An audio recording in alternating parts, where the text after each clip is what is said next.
Okay, here we have the install kit for it's for a Toyota Tacoma.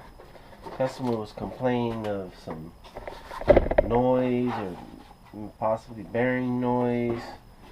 Some kind of feels it's coming from the bearing. Had a couple pinion leaks, so we feel it might be the bearings, but wanted me to go through and refresh his whole setup. So it's the rear end for the Tacoma. He's got an ARB in there and some gears.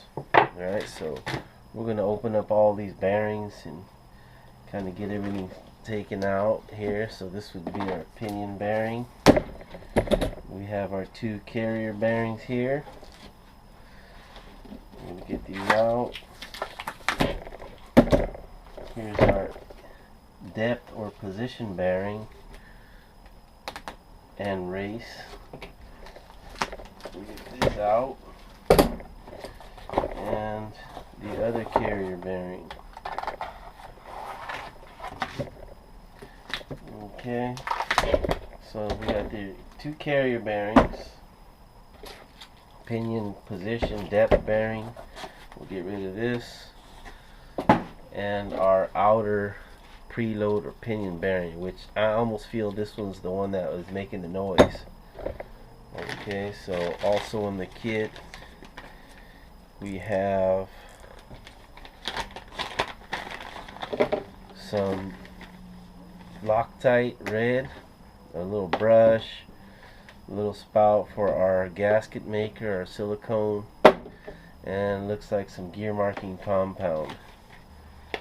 Okay, then we have here would be our shim packs.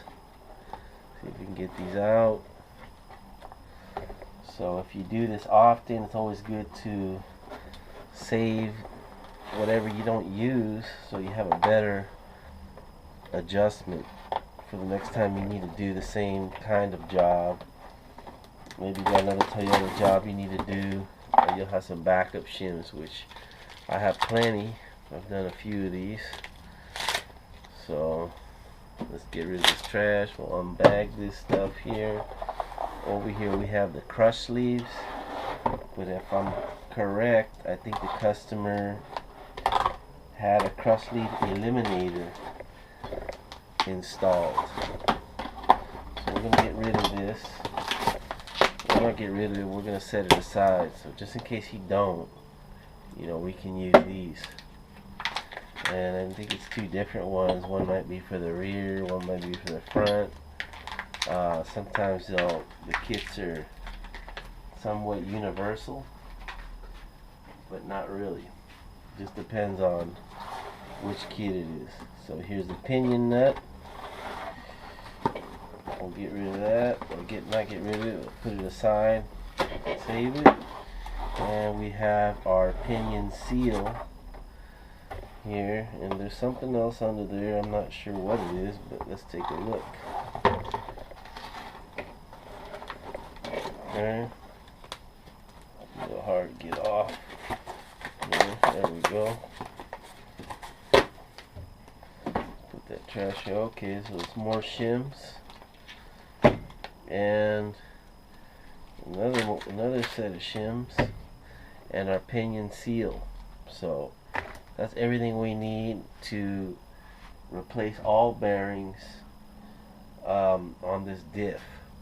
So we come on over to this side. We'll look at the diff. Okay.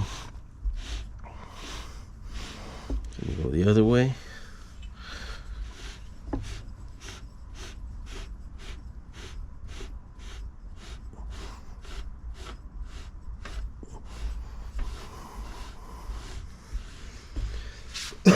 Okay, so you can see our pattern don't look that bad. So let me grab something so we can point out a couple of things. I'll grab a pick.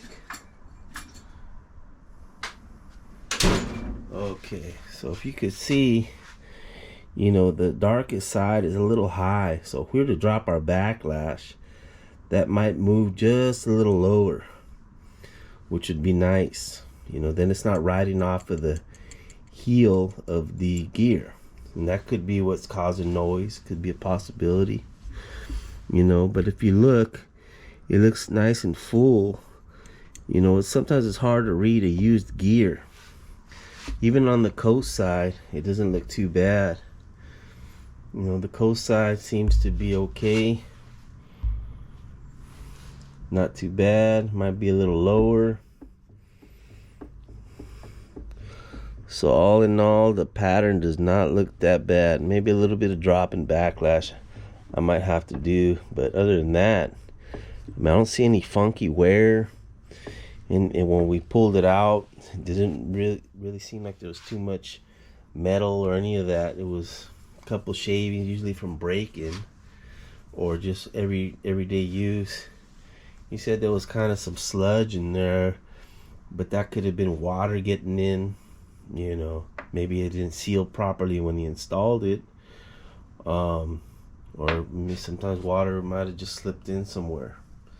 So we're going to you know, that's, I would say, probably be a good time to get the we're gonna turn this and we're gonna check out this fitting, see if we can lock this diff up. Okay, so I'm gonna move this over. I'm gonna set this over here so we can spin this diff. Okay, so we have the customer's diff. It appears to look pretty good.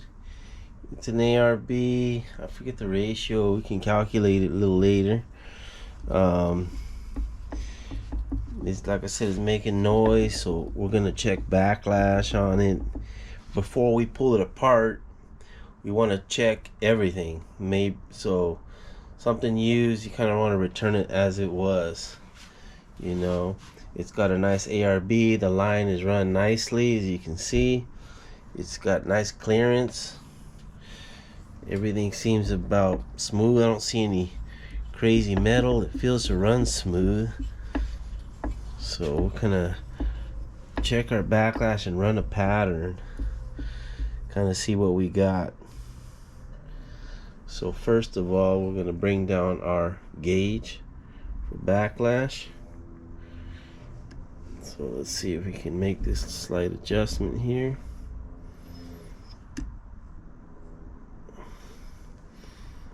Okay, so let's take a look. So we're gonna set it there at a, see, kind of rock it back and forth, just to kind of very lightly, to kind of see what it gives us. Oh, not on all the way. Back this up. We can get a good reading here. Okay, it's a little better.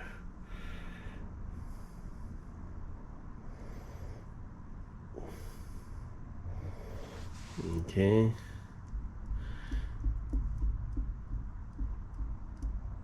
So it looks somewhere around, that's 10, 13, 10, 13 to 14 thou, which is a little over, I feel. Usually I want to run my backlash at anywhere from 6 thou minimum to about 10 thou maximum, depending on what you're doing, right? So we're going to roll this. We're going to try a couple different spots. Maybe there's run out or something. So let's try here. So we're getting about similar reading. About 10, that's about 14 or so. One more spot. Like a triangle almost, 3 spots. Let's go here. Okay.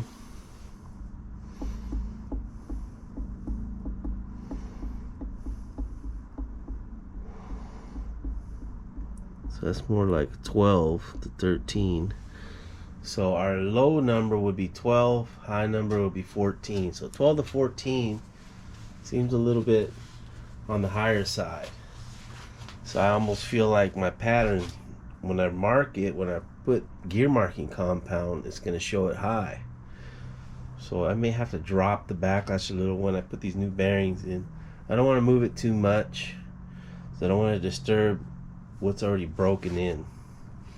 You know, maybe it was set up with on the higher side and it just wore into having a little extra backlash, or maybe it just wasn't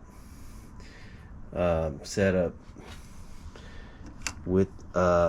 within spec. So we're going to the other thing is we have a broken ARB fitting, I think. So what I was told is one of our fittings is, you know, for the air locker had broke, so we're going to check that. So before I remove anything, like I said, I want to make sure I check everything first. So right now we just check backlash. You know, it's good to write it down. I have a good memory, so I remember it's about 12 to 13, 12 to 14, our backlash. We're going to run a pattern. Make sure to see where the pattern sits. If it's horrible, we might have to adjust, or, you know, we'll see what we got. And before we disassemble anything, I want to check that the locker is actually working. So we'll replace that fitting. We'll show you later. We're going to replace the fitting, which is most likely back here, and then hook up the gauge and let's just see that it is actually locking and holding pressure before we proceed. The other thing would be we're going to cut these zip ties, and we're going to mark our caps. I think these are already marked because Toyota doesn't put ARB as an aftermarket diff. So, you know, I'm sure they mark the caps ahead of time. So right now we'll grab our gear marking compound and let's just kind of run a pattern. Alright, so I'm going to paint these teeth just to kind of see where we're at gear wise.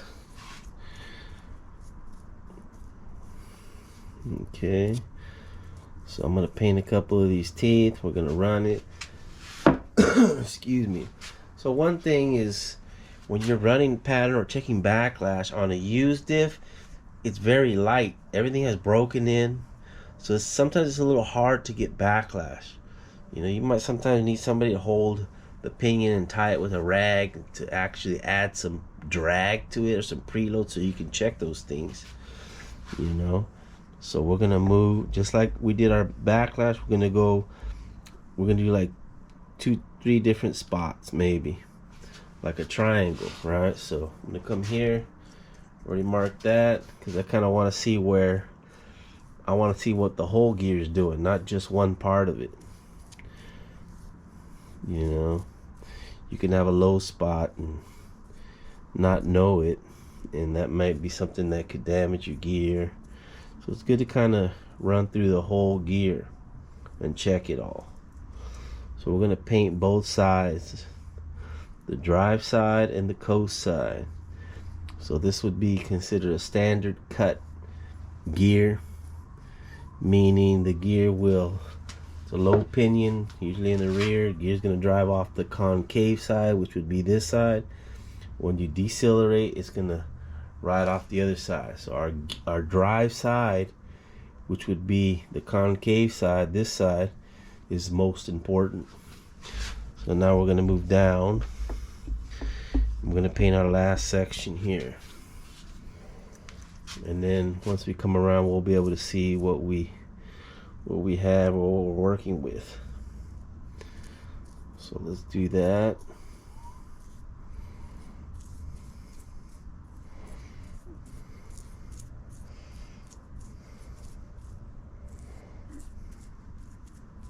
You want to coat both sides nicely. You don't have to do overkill. And all this gear marking compound is just colored grease, so you don't have to remove it when you finish or do anything. You just leave it. It'll end up going away, or the oil will clear it out. So let's see what we got. Barely even any kind of mark because there's not much of a drag.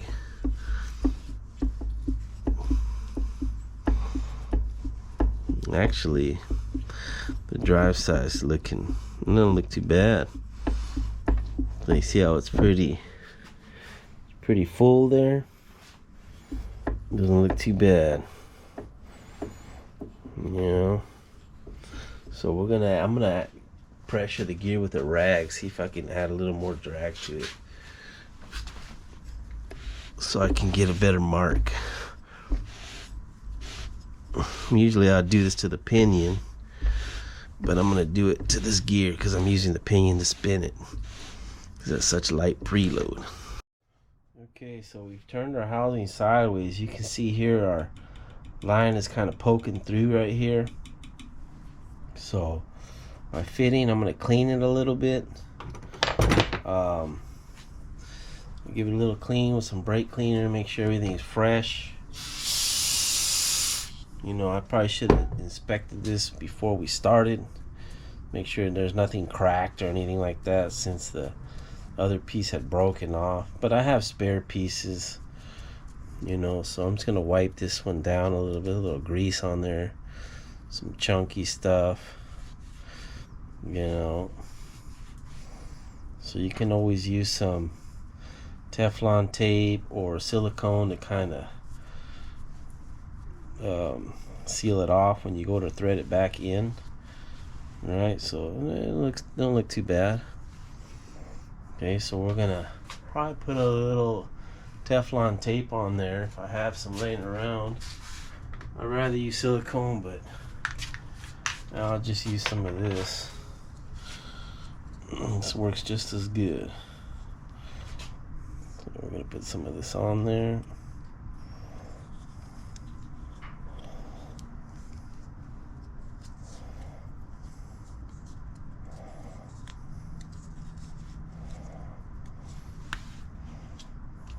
Okay, so now, like I said, when you put this in, you want to make sure that you have enough room and you're pretty centered out. So I'm going to start threading it first. Make sure you don't cross thread it.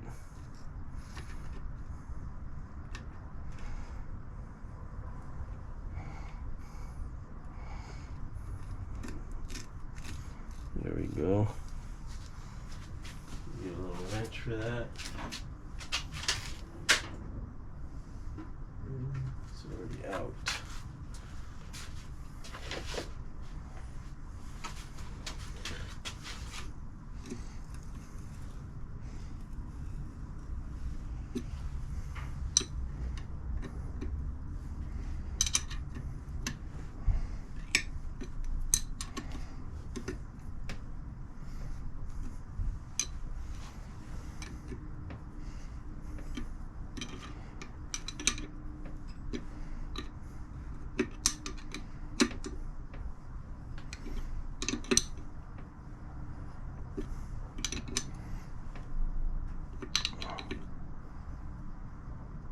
Okay, it's about snug right there. I don't want to overdo it and crack the bulkhead fitting. So you see how my line's kind of off, right? So I can tug on the back side of it. I can push it and manipulate it a little here to try to center it out. I noticed there's a little hair or something in here that I want to get out. I don't want that messing with my pattern there. My airline, that's what I'm saying. So I think it's old Teflon tape. There we go. Okay, well, it's still there.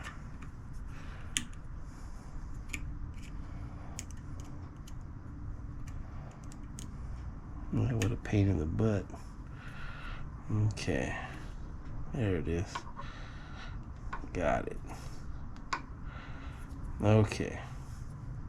I think it's good. Went back in. Okay, so there's the O-ring that came out of it. Looks a little beat up. There's some hairs coming out. It's still usable, but I have another one that's in a better shape, so I'm gonna throw that in there. Right? Pop that in there. We're gonna throw that in. Remember, this is the older style with the blue line. The black line uses different pieces. Okay, so this one I'm gonna push the O-ring in a little. All right, and I'm gonna have my final piece here, which is the little that guy there, right? So I'm gonna put a little Teflon tape on there as well, snug it up, and matter of fact, I'm gonna, well, I used to put Loctite on this because people were over tightening these. So when they would go to put the blue line on, they would tighten it so tight. It would start tightening that, and they would pinch off in the O-ring and completely block air from going into the diff. It'd come back, hey, my locker doesn't work, but it's holding air. Well, in reality, it's not. It's holding air, but the air stops here because you pinched it off because you over tightened it.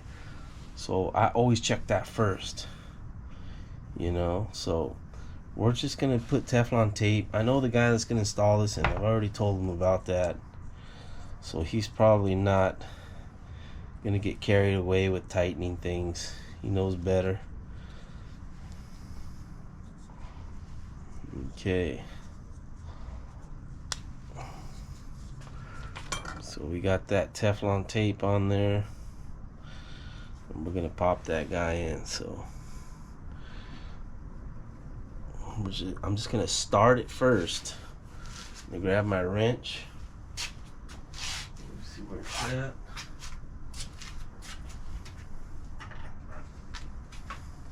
And one thing I like to do is I like to push the line, the brass line, into that as I tighten it. So I want to feel it.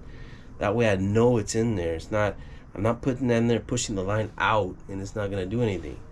So I just want to make sure it's in there. So I'm putting a little pressure on that as well. So you could probably it's a little snugger because of the tape, but we're gonna snug this up a little.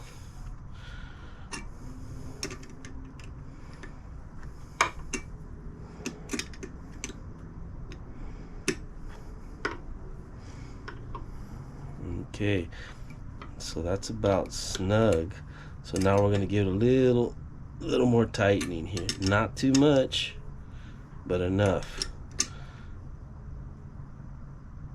Like, that's good enough, right? I don't want to overdo it because, like I said, I want to pinch off my line. So that's ready now. You can just hook up. We'll hook up our air pressure while as we do the rest of our stuff. We'll just make sure it's holding air. So let me grab that, which is right here. Okay, so I'm gonna grab this thing. I'm gonna clamp it on here. Let me see if I can do this without getting too crazy here. Okay, so we'll put that there. And this is the part where I think people always overdo it. So this is pretty simple. All it is a line and a fitting. Alright, I'm gonna pop that on. So first piece first, right onto the nipple. We're gonna snug that up a little bit. You know, even by hand I can just thread it down. And then I'm gonna give it a little snugging.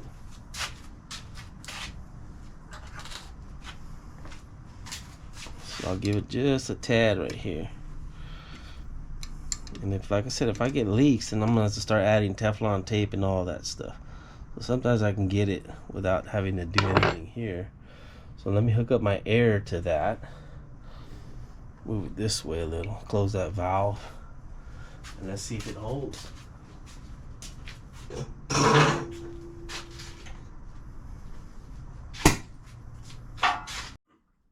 Okay, so we're over here at the housing. We flipped it.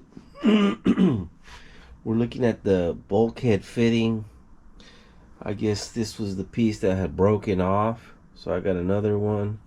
We're gonna attach it. It looks like the O-ring is still in there. So all we're gonna do is throw a little Teflon tape here, thread this on, and then I have this pressure check gauge here that I'm going to use. So this is a kind of a setup that would end up going to your compressor, but I have it going to a hose which I'll hook up to the air compressor.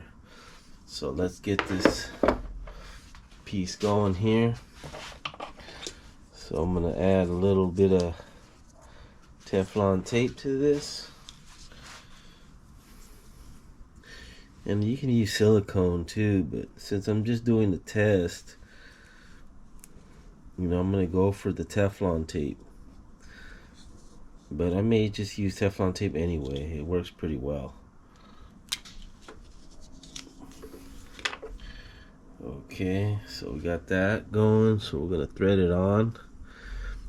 And one thing you don't want to do, especially when you're using this blue line style fitting, is over tighten it.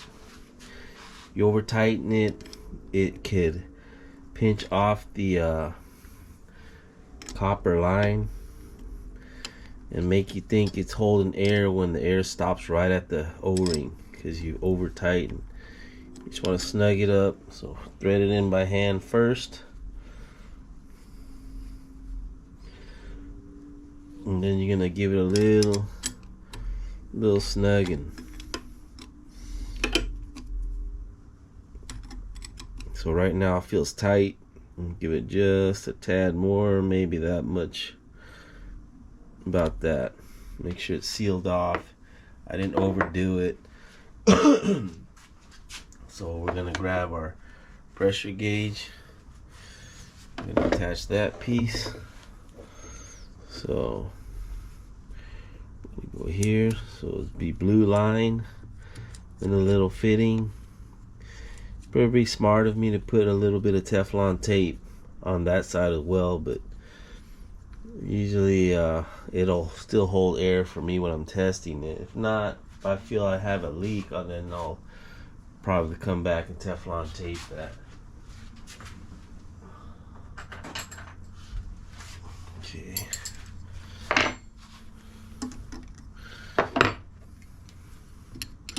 So I'm going to snug this up as well.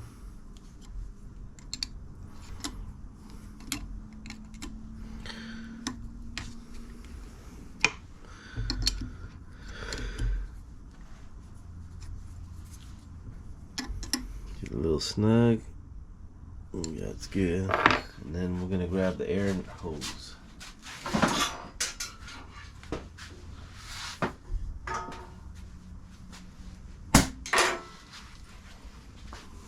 Okay, so if you can see here, we're at 0.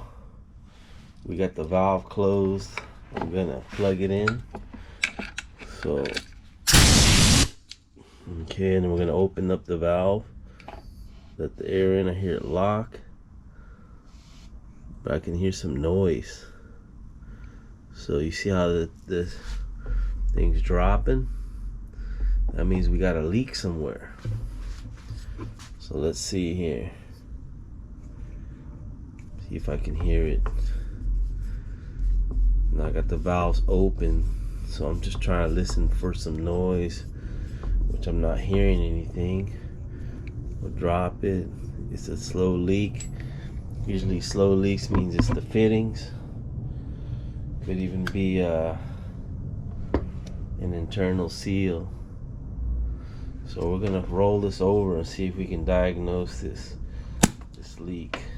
So I'm gonna disconnect the air and roll this over. So we're going to try to find this leak. So before we roll it over, we'll probably check, I'm going to add some more air here. And we're going to shoot a little bit of soap on here, make sure that it's not there, that it's leaking.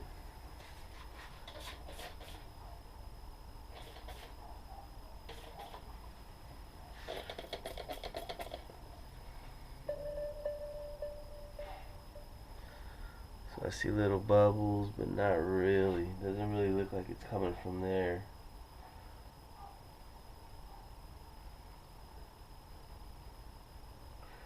So I added this as well, make sure it's not from here.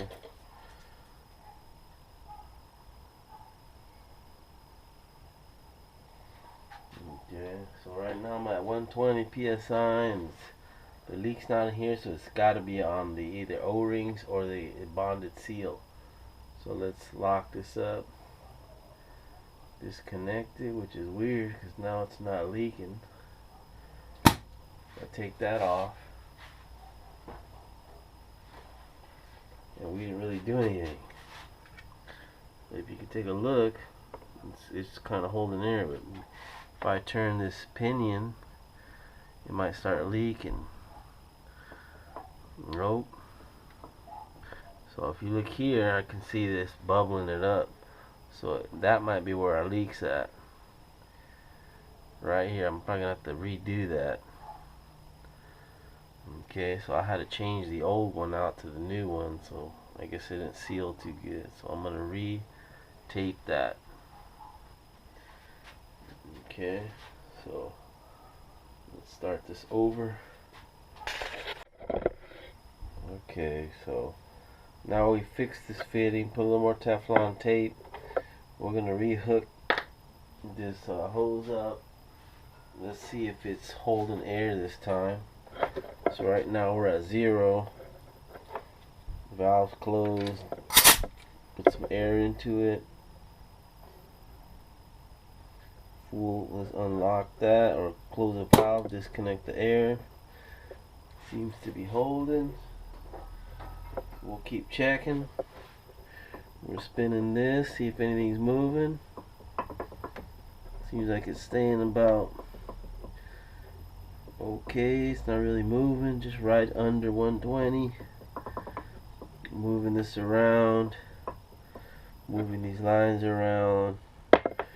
Everything seems okay so far. So we're just gonna leave it. We'll leave it on. So we'll flip this diff around.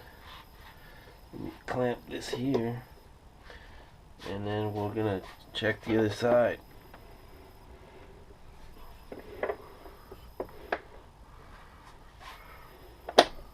Okay, so if we start wiggling the ARB line, it seems okay. Move it there. Check our seal housings. Everything seems to be moving okay, still holding air, which is a good thing. Alright,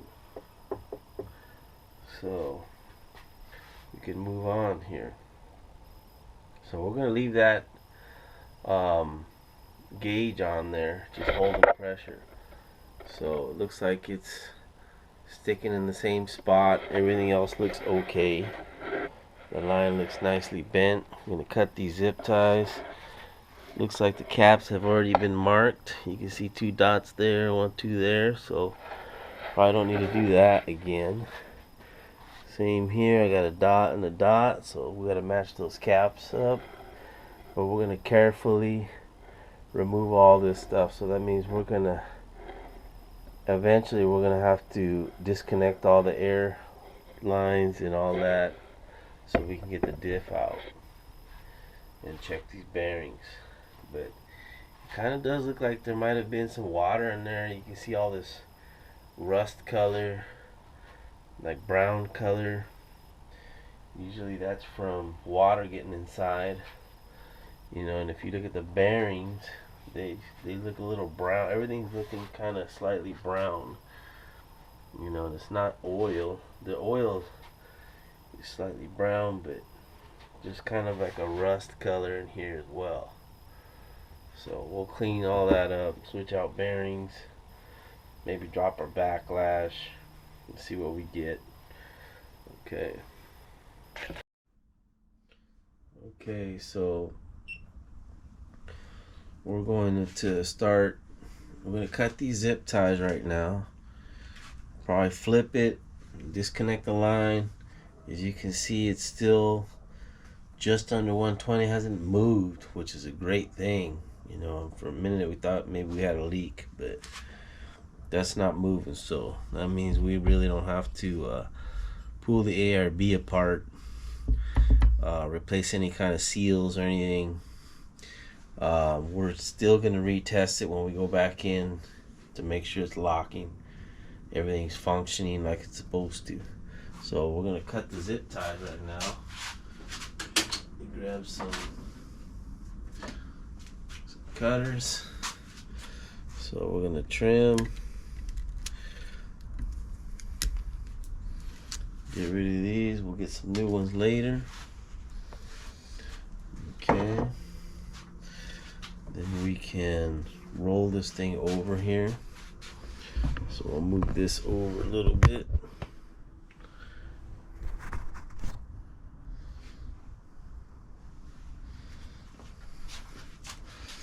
And the gauge, we'll disconnect that in a little bit. So, okay, now we can disconnect this. So, let me sneeze. Excuse me. Okay, so we're gonna take this gauge off now. As you can see, it's still holding air.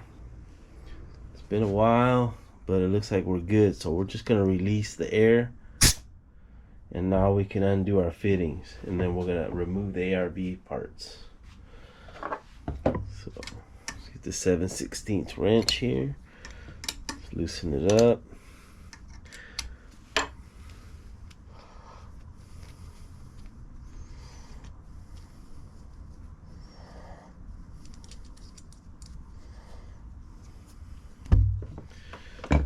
Okay, we're gonna set our gauge aside.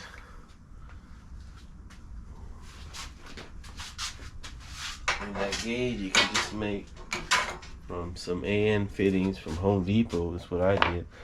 And I use a little bit of the airline. Just enough to reach where I need to reach in the rubber hose. So, I'm gonna grab a 3/8 wrench. Take this little guy off.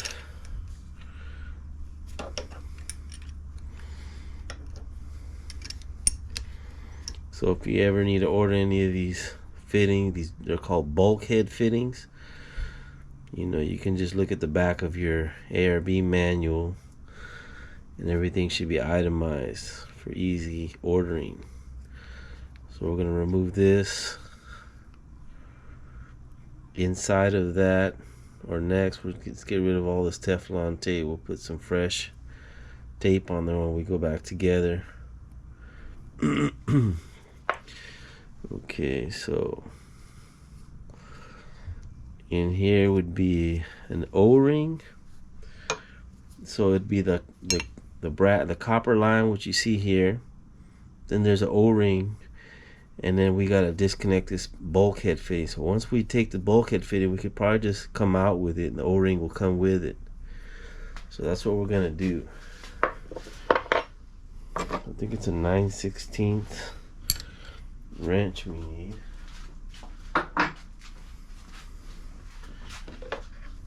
Which I have here.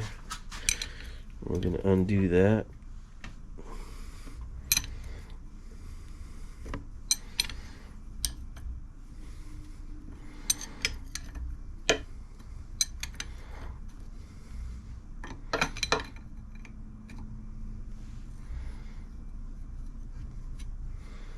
I unthreaded my hand by now. So I put my finger over that as I'm almost about to go, so when I take it off, the O-ring doesn't fly on the ground or something, you lose it. So kind of plug it or cover it when you pop it off. So you see my finger over it, and there's the O-ring. So we're going to set these pieces together so I don't lose anything, or if I wanted the orientation it was in. I'm just going to set this back here lightly thread it and set it aside. But as you can see, there's all kinds of like mud and stuff on this thing, so we'll clean it before we go back in, and we're going to set it over there. And now the O-ring or the copper line is just sitting. All right, so you can kind of see, once we get it out, we'll take a look at it. You see how, if it was over tightened or not, or any of that business. which it doesn't look like it was. So we're gonna roll this back over and keep disassembling.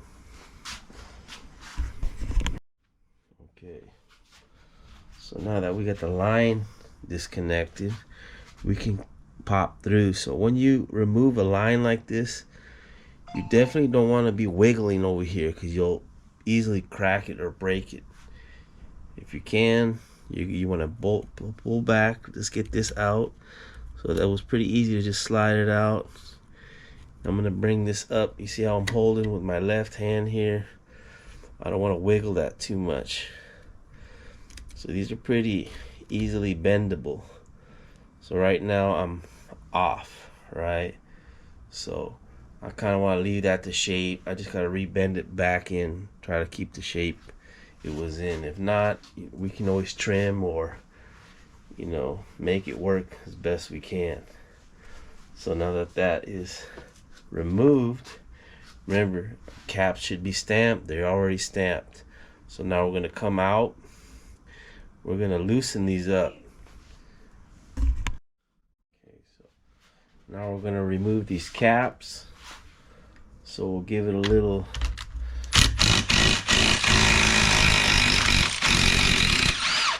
one, two, three, and four. Careful with the line. Just pull it back a little.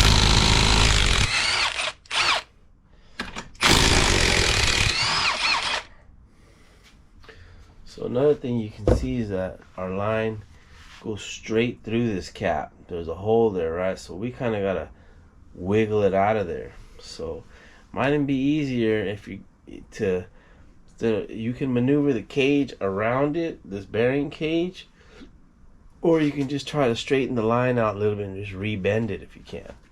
So if you're pretty confident in rebending it, it may be easier to straighten it out. So I'm gonna straighten it just because I can do these lines pretty good anyway. So I just want to make it easier for me. Okay. So I'll grab a little plastic mallet and just tap this little thing, see what happens here. Tap it a little loose. Okay, then I'm gonna kind of pick it up. I can remove my bearing cap or my bearing cap bolts, and you know, they look pretty nice and clean. They're not all oily, so it was pretty clean. You want to make sure that it goes in like that. So I'm gonna set these down, and I'm trying to keep everything where it matches, right? I don't want to mix. Even though they're probably the same length bolt, doesn't matter. I still like to keep everything like I had it before. So I'm gonna separate my pinion side from my carrier side. That's how I always do things. Okay, so now we're gonna remove this carefully. Maybe hold on to that line there, and don't forget to mark your caps.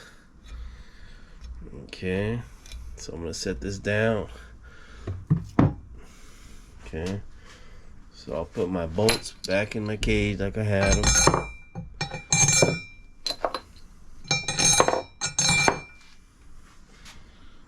Let me grab a rag because it's a little greasy.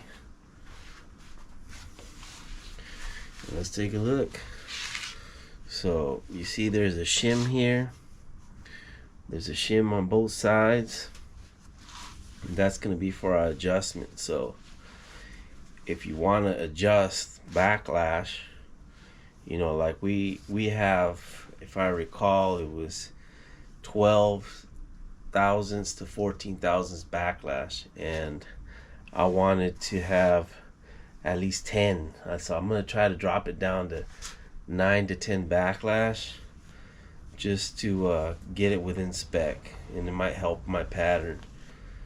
Okay, so remember, I'm going to deduct from there, and then I'm going to add here. So maybe if I wanted to drop down to 10 from 14, maybe I'll drop down maybe like 5 thou or maybe 8 thousandths.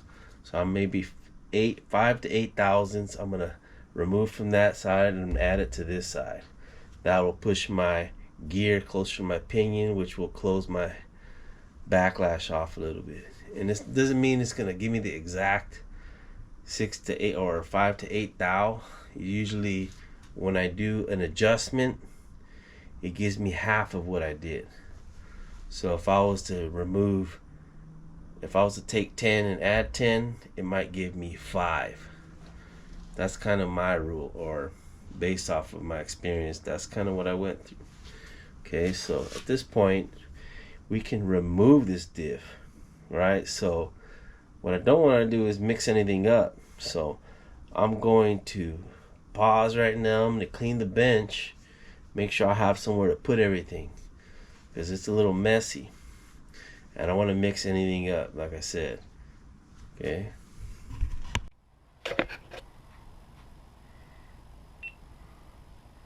Okay, so we got our bench cleaned.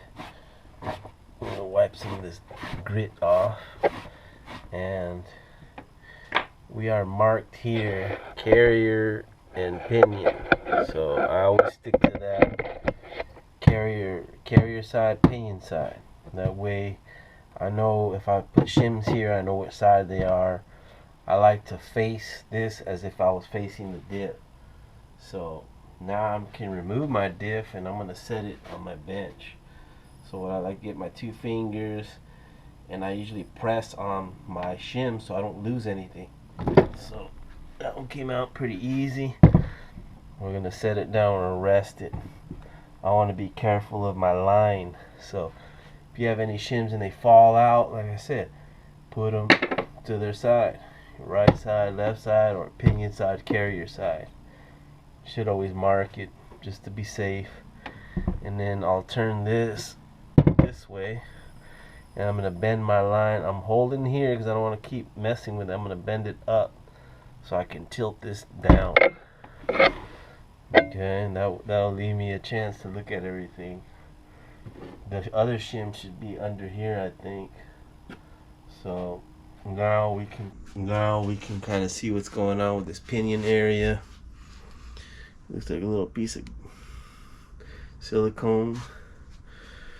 Okay, it doesn't look bad. I mean, everything looks good, but like I said, it's very rusty looking. Not that bad, but you can see some action there. So we're gonna go through these, check these out, make sure there's nothing spun, there's no score marks. You want to check all your surfaces. You know, it doesn't look all burnt. You know, it's a good thing. It's just a little dirty or a little oily, and so we'll grab some brake cleaner and maybe wash it down a little bit, at least on the areas we want to check out, like the bearing cap. We want to take a look at it. You know, you always want to check everything. Make sure that you don't put something back that doesn't fail on you at the worst time. Okay, it's even good to get rid of some of the silicone, which I usually like to do that when I have everything out. I'll get a wire wheel and I'll clean all the silicone out, unless it just peels off like this one is. But I'll clear all the silicone off when the pinion and the diff are out. That way I don't get any of that silicone on the diff, or little pieces or particles on the diff or bearings or anything like that. You kind of keep everything clean. So we'll get rid of the silicone. Got most of it off by hand, so which is good. Wipe that little surface. Take a look at this pinion. You know, I'm moving up and down, kind of looking for any kind of play or looseness. It feels okay, you know. So now we're gonna take a look at this. Actually, since we're on the pinion, let's flip it around and take a look at the rest of it. So So we're gonna remove this for a second.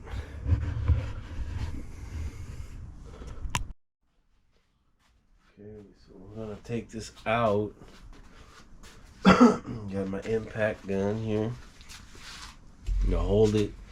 Sometimes you might not be able to get a good grip. You might have to put a screwdriver or something through here to hold it, or make some type of a tool that can hold it for you, especially when you go to re-torque or finalize your torque or crush sleeve. Okay, so right now I'm gonna undo this. There's a little tab there that kind of gets tapped in. I've already undid it or pulled it up, so now I just gotta pull the nut and knock the pinion out.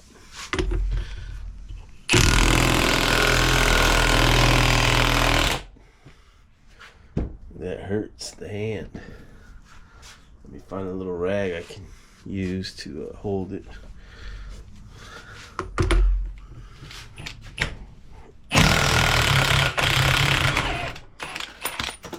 Okay, get the pinion out, pinion nut. Looks nice and clean. Loctite residue. You know, this is not gonna come easy, so you know, if you're an accurate shot, you might be able to knock it out this way by tapping that, but that's pretty tight. So we're gonna use a puller and we're gonna pull that off, and then I'll probably use a drift and a hammer to knock the pinion out. Grab this puller.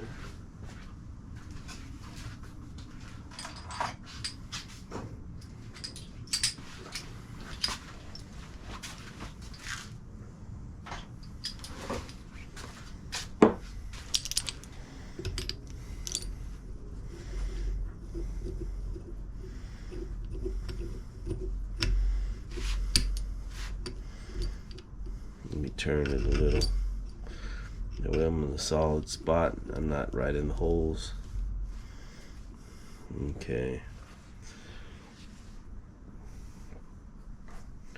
So let me grab my other impact so I can remove this yoke.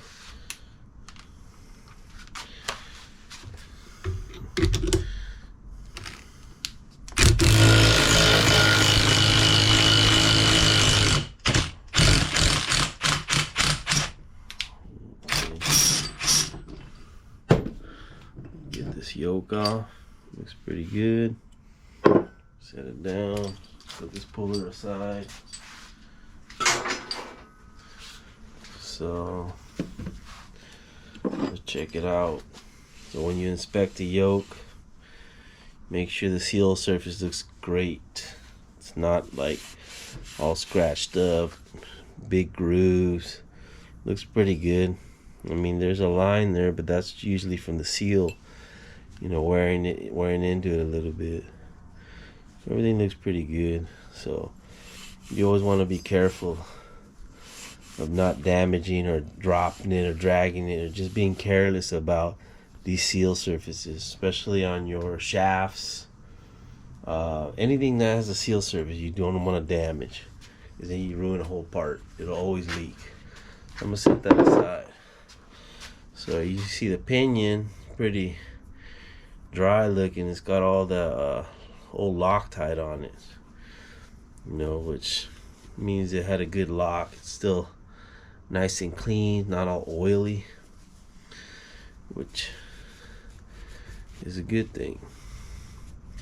So now we're gonna try to tap this off.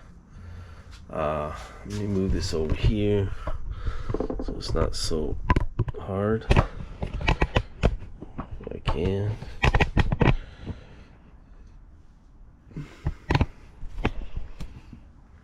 Okay. And I'm gonna try with a hard plastic hammer first.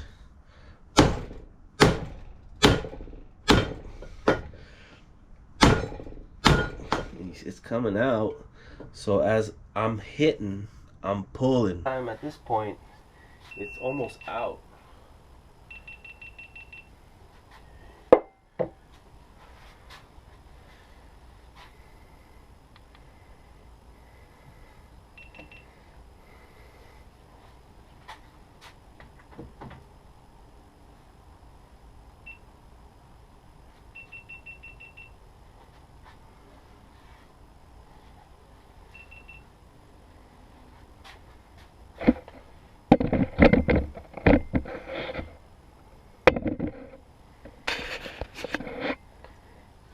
this point, like I was saying, my pinion is almost out. So like I was saying, I'm hitting and I'm pulling. So I would want to hit it and it goes flying. So that's why I want to have, you can kind of feel when you're almost off, right? And I'm almost there. So I'm giving it a couple more whacks. I'm about to go here, so I'm gonna lighten up on my taps. And there it goes. Right, so now I can come out. Alright, see, and here's, careful with losing that. So it does have a crush sleeve eliminator, which is here. And here's our solid spacer.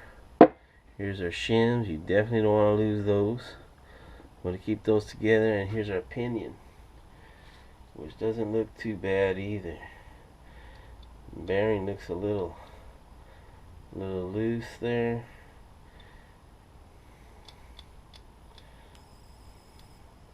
Maybe it's got some good amount of wear on it.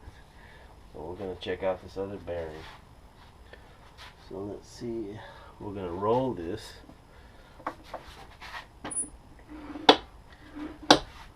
Okay, we're gonna kind of take a look inside.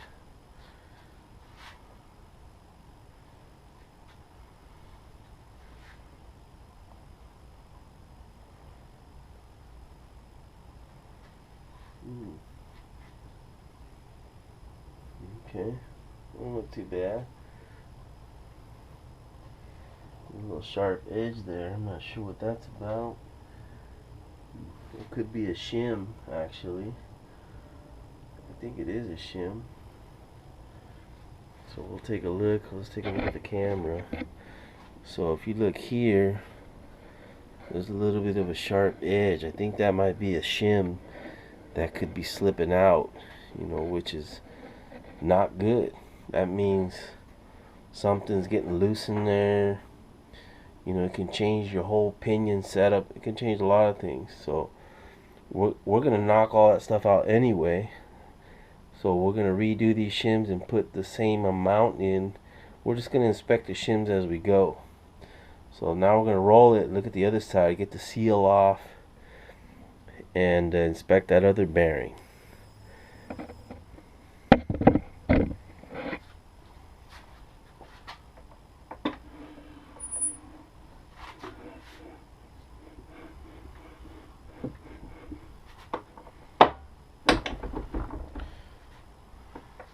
Okay, so let's see what we can use to get this guy off.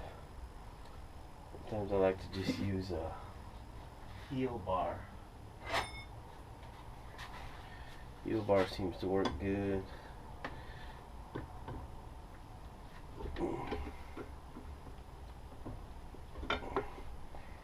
Okay, so we got that seal out. Pretty easy. Clean out this grease. Let's take a look at this bearing. So this bearing looks pretty worn. So I think this might have been our, and here's another shim. So you always want to make sure that you dig your fingernails in there to get all the shims out. If you lose them, it's gonna throw you way off when you try to go back together. So this bearing does look pretty worn out. You know, it's shining. The cage is pretty sloppy feeling. We're gonna set it here for right now. Looks like there's some grease, but that doesn't mean anything. So we're looking at this back bearing, and I'm gonna get a light so I can see a little better. So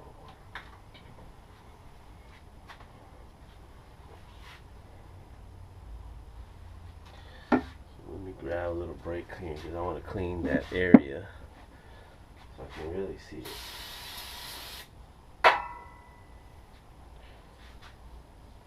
Let's wipe it.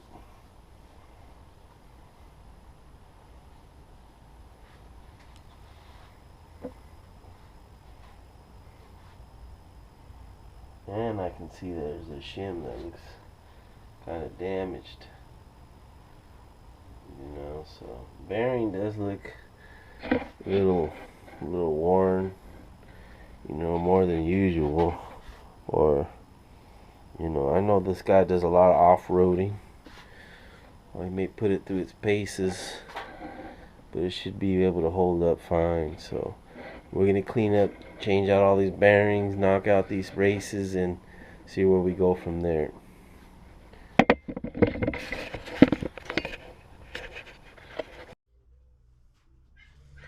So we're going to start removing the races from the housing. You can see we're going to take this guy out, which would be the preload race.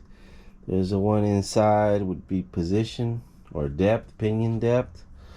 We'll then most likely kind of review to see how our shims look. Check all the other things out, you know, the condition of the shims. We're gonna look at these. These look pretty good. They're not damaged or anything. This crush leaf eliminator, we'll probably just clean it up a little.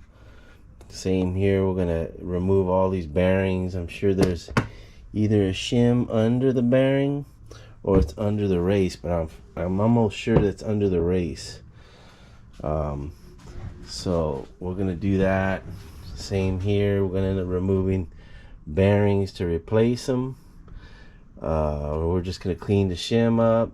We'll start to put everything, clean everything up, reassemble everything, and reinstall everything. So right now we're just gonna knock these races out, and I usually use a punch or drift, whatever you got. You know, I got these punches at Harbor Freight. They're pretty decent. Yeah, I like them. And then I'll probably use this drift as well. So let's get started.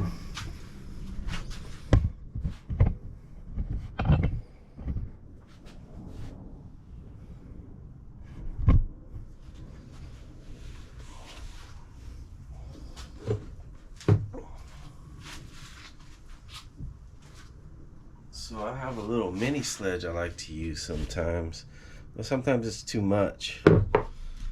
So I have a little, what do we got here? A little dead blow that I really like.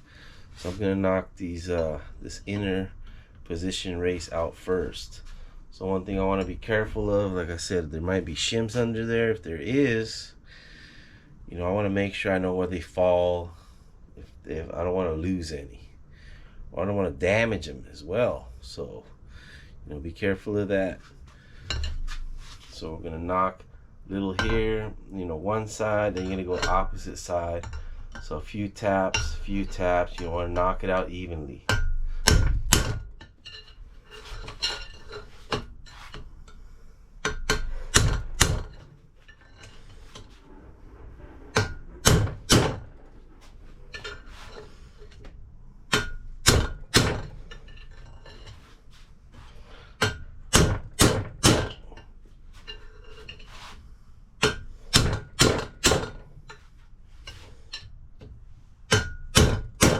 So it's almost out. I don't want to lose all these shims, so kind of looking for something I can put there. Maybe this oil pan right here. Hopefully it'll fall right into there and not bounce all over the place. I'm gonna throw a rag in there too.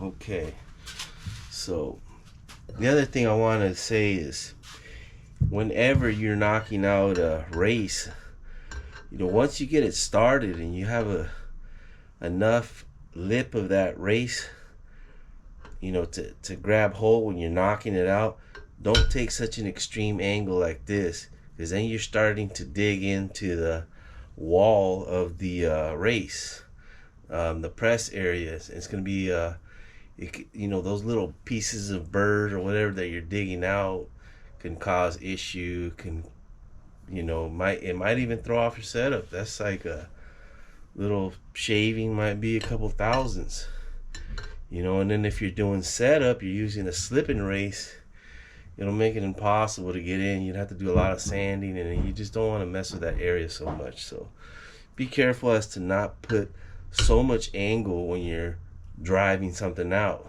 You know, once you've got it started, you know, kind of bring it up a little. So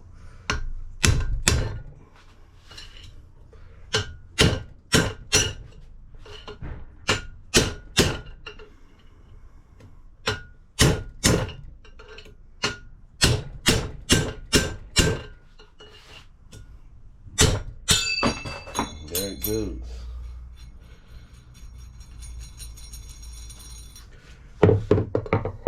Okay, so it looked like the race came out along with the shim. It's a pretty thick shim. Looks like it's just one, so that's not bad. We'll measure it and clean it up, so that makes me feel better. I'm gonna grab the race. Looks a little dirty, a little dark, and we're gonna spin this housing around, and we're gonna knock the other race out. Let me grab a rag here.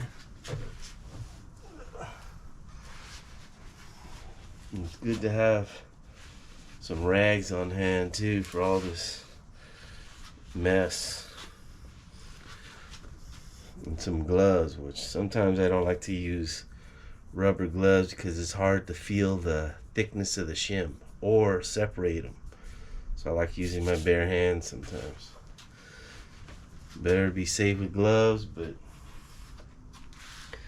when you need your bare hands, you need them. Okay, I'm gonna spin this around, and we're going to knock this other one out. Same way, same thing. You hit it, but you don't want to damage it. Remember, not so much angle at first. You can start, but once you finish, bring it back a little.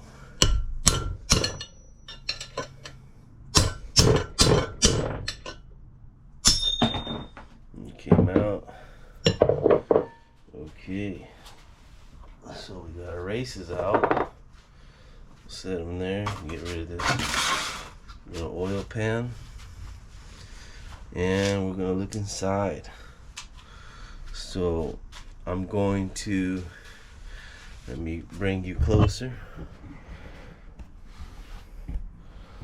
So as you can see in here, I always want to kind of sit there and scrape or pull with my fingernail. I want to make sure there's not a shim stuck in there. You know, with the oil, sometimes these shims, they almost, you know, they vacuum themselves to the flat area right there where it would sit. Same thing when I'm dealing with any kind of like crushed leaf lemon. I want to make sure I really dig my nail to make sure I peeled everything off. You know, same here. You know, this I'll after I wipe it, I'll probably sit there and try to do one of these to see if it'll separate. And there might be two stuck together. Okay, so we're gonna clean this board here. Set that over there, and the same with the other side.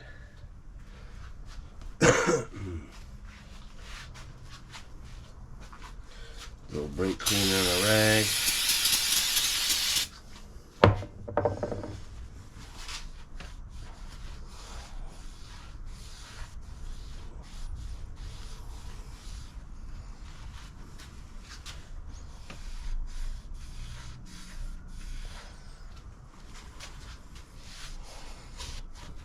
I'm gonna wipe the rest of this housing a little. Any kind of old oil or whatever, you know, it's probably fine, but I like to have everything clean, especially when it comes to finalizing things. Okay, so right here we have we're gonna knock these races in. You can see here I have the replacement races for both sides. The shim that goes under this position or pinion depth race, we're going to clean that up. We're going to measure it anyway. This is the outer preload, so this one would go here. We'll just leave it there, so we're going to install it anyway. And then after we pop that in, we're going to flip it, pop the other one in with the shim. So we're gonna reuse this shim. We don't need to adjust here because our pattern seemed to be pretty good. What I am gonna do is drop the backlash, but that would be on the diff, not here. So when I want the pattern to move, you know, side to side or up and down, I'm going with position and depth. For backlash, I'm going to adjust on the carrier, and it usually moves my pattern together when I do diff adjustments. So at this point, we have this little drift. Well, not a drift, but these little tool I bought at Harbor Freight. You know, it doesn't really fit that way, so I'm gonna get it started that way until I get it all the way seated. So normally I would have some nice tools. I would probably take them to the machine shop and make my own tools or my own press pieces that would fit. But since I don't do as many Toyotas as I do other ones, you know, it's fine. So we're gonna start knocking it in.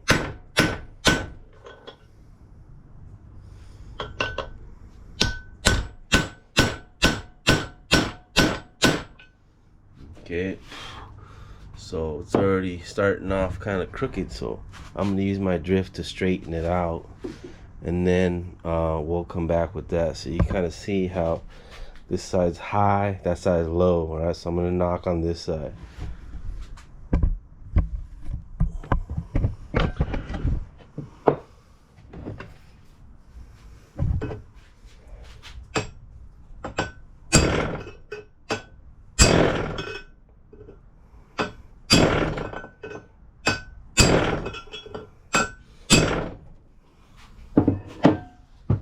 Okay, seem to square it out better a little there. Grab the drift again. You know, and you can kind of see if it's straight or not by just looking at the punch in this. I mean, if it's sitting this way, you know it's pretty crooked. So don't go all the way down because you're gonna start digging out material. Make sure you go down evenly, and it'll start to press easily. So what I'm listening for and feeling for is that change of tone. So you could feel that bounce once you get it to where it's fully seated. So I just heard it right there. So now it's fully seated. I heard it and I felt it. So let me wipe it a little bit and then we'll take a look. There's little slivers from the aluminum on that little press piece. So let's take a look. So it's nice and seated. Looks pretty good. It's all the way around. Brand new race. Now let's pop the other one in.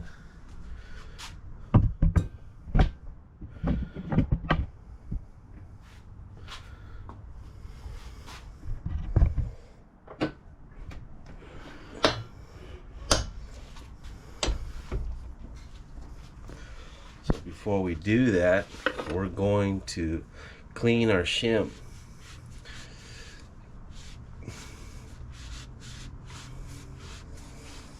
And this shim looks pretty roughed up. You know, the good thing about it is thick, so I'm not too worried about it being out of shape. But it looks like, if you look here, when they were knocking it in and out, it's been hitting here to start.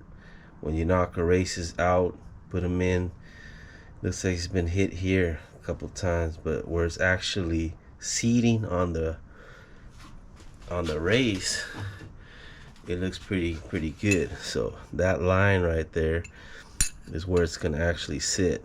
So it'll look something like that. You know, we might take a little file and clean all these burrs up so we don't slice ourselves. Matter of fact, I think that's what I'm gonna do.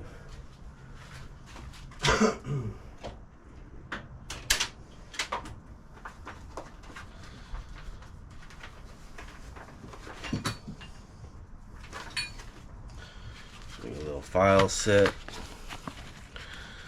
I think I'm going to use this little half round here. So we'll just clean some of these burrs out. You know, I'm not trying to go crazy. I just don't want to cut myself. Okay.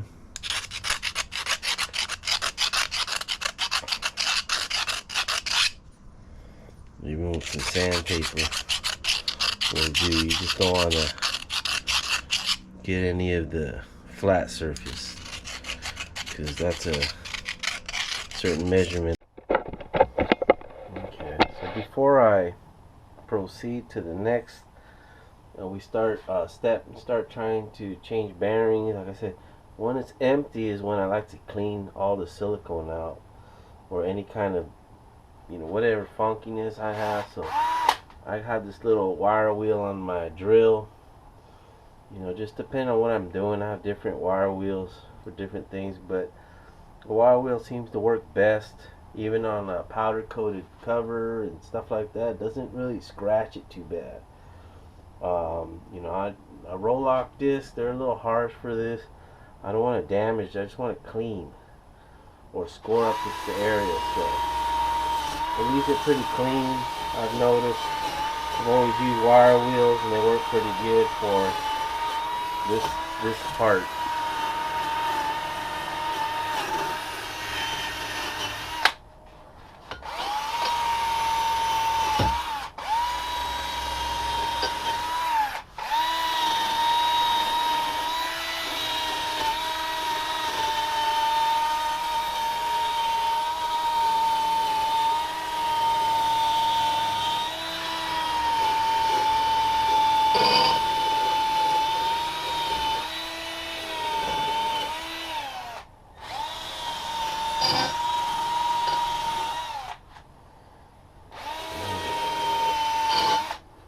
Okay, so set that aside. Once again, we'll grab our air, kind of blow any of the debris out.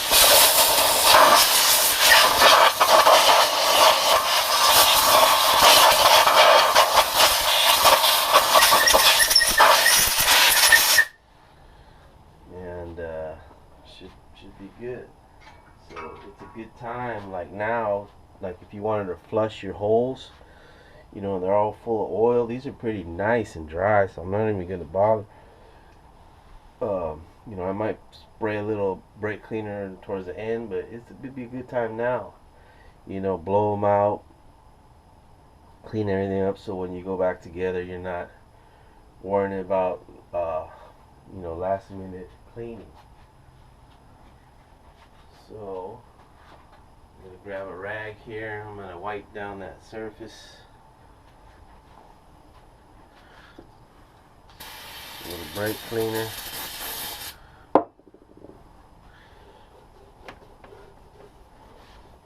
Leave my stuff clean.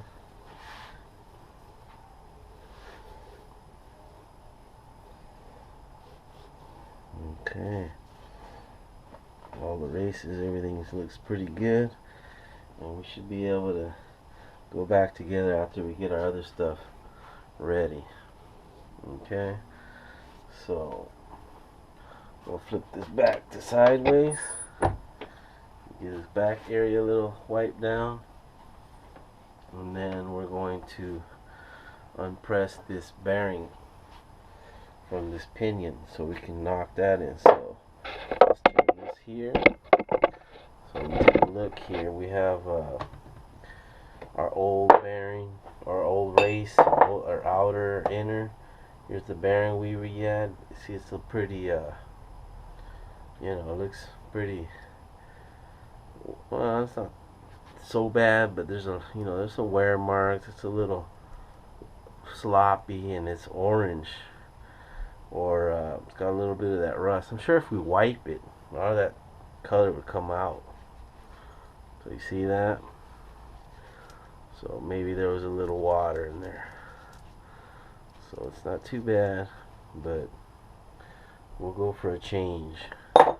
Alright, so we'll get rid of this. That's what he wants to do, so we're gonna follow instruction here. And then these two go together, so we'll get rid of these. I'm gonna set them aside. There.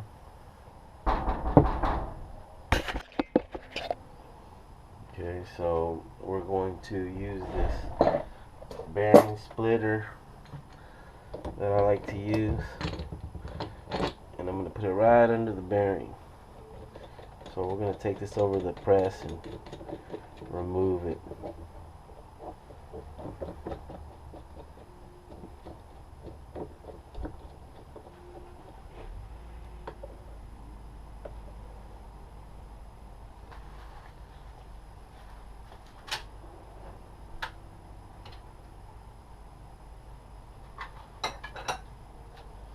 Get a little wrench so we can tighten up this thing here.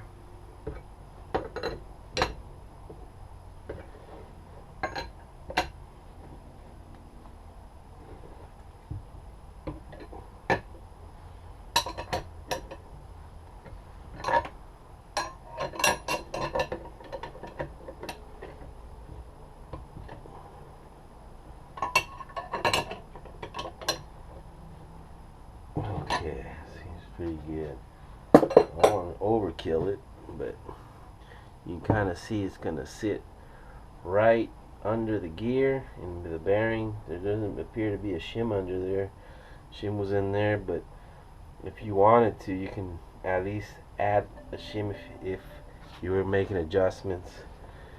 You can shim it through there as well, as long as you get the right shims for that. And then I think there is a shim under here, but we'll see when we pop this off. So we're going to go over to the press.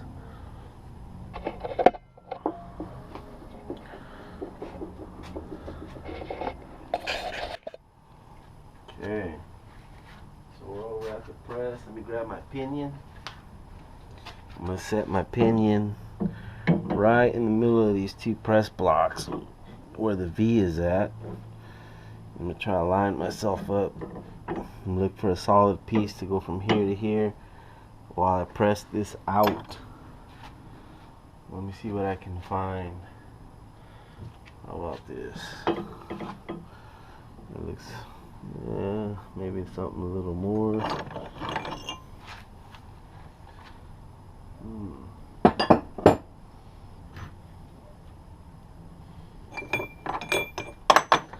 About 2 pieces.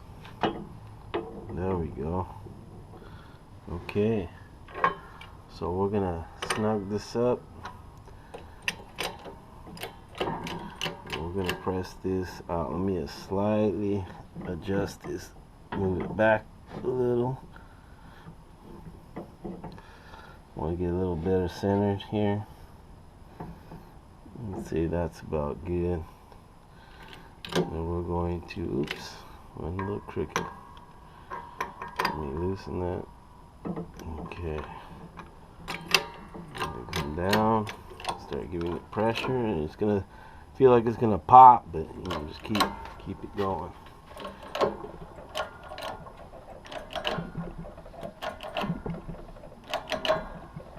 There it goes.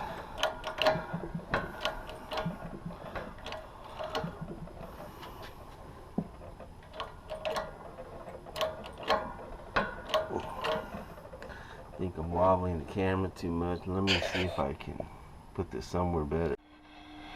I'm gonna move over this way.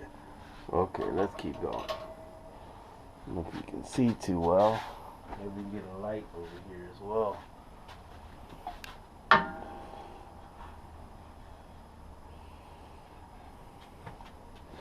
Alright.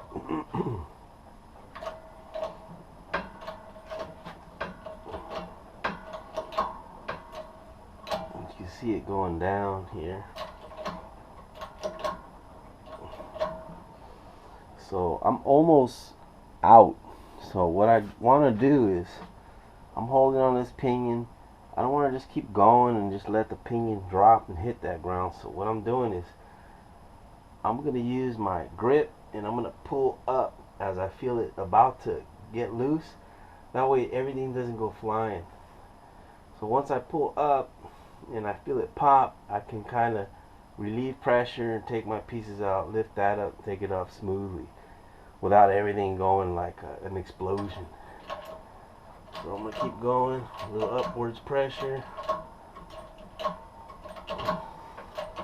Almost there.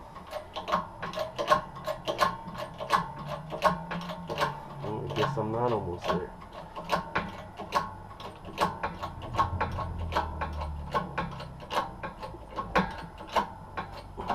There we go. Okay. Like I said, I'm taking my pieces off. Coming up, setting it down. Bearings out. Take this off. Set that down.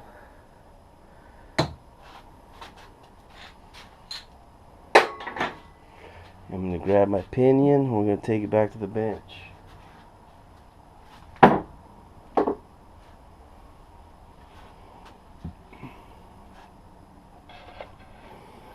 Okay.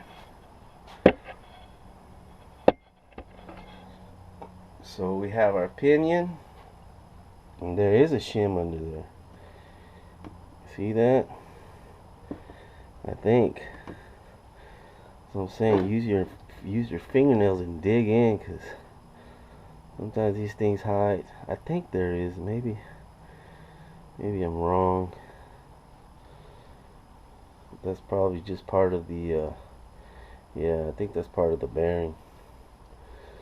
You can feel a little bit of a lip, but as you can see, the writing's there. It's smooth, so it's not going anywhere.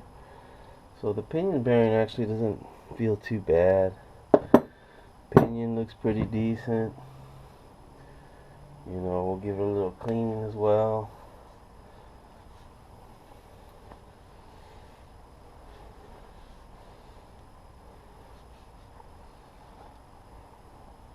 Looks good. Oh, there we go. 48 to 48 gear from Nitro. Okay, says right here on the side, if you can see, Nitro gear, T100, Toyota, I guess, 488, and NG Nitro gear. Okay, so same thing here. You always want to check this area. Make sure there's not a shim stuck to there. Alright, so we're going to grab our other bearing, and that's going to go on. Alright, since we don't have any shims, you know, we're just going to go straight on with that thing. The shim was down, or actually behind the race. So I do have setup bearings for this, so if I was going to add or subtract, I'd probably use that, and I have a slip-on bearing. So good thing to do with these old ones is make them into setup bearings, you know, bore out these areas, use them as a setup bearing. So if you ever got to come back and do a second job, you just use that to adjust. Then once you get to where you need to be, you can go to your finals. Okay, so let me grab this other race. We'll put this with that. Here's our old bearings. Don't need them. We're going to set them aside. And we have our new bearing here. So we're going to move it over to the press. Press this bad boy on. Okay.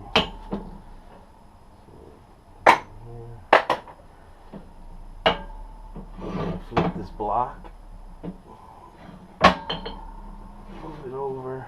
See if I can line myself up here. I'm going to relieve some of this pressure. I don't want to go all the way, so maybe I can find a good press piece. And this thing being a little tight, you know, I'm probably going to get a little bit of grease just to help it kick it off. You know, sometimes the press fits are really tight, and I just don't want it cocking or, you know, throwing it off, give me some funky angle.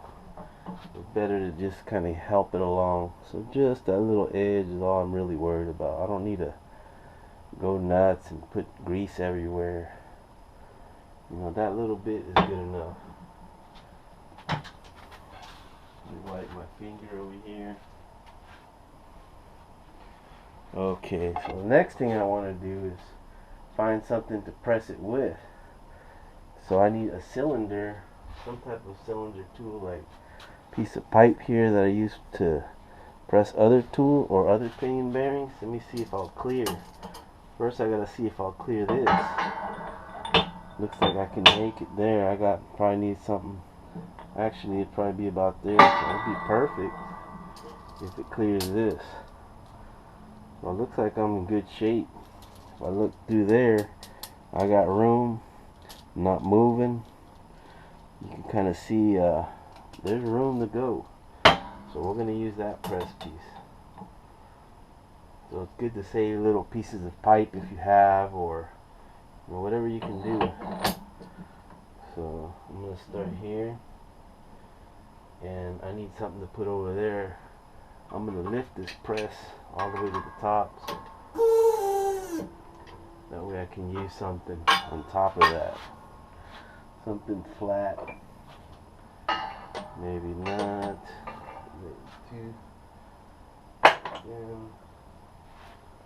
Let's see.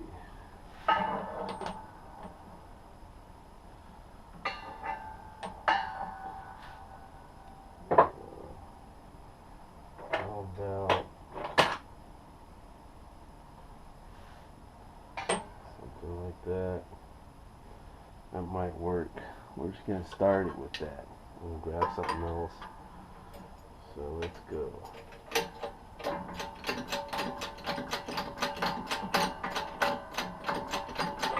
Oop, almost slipped.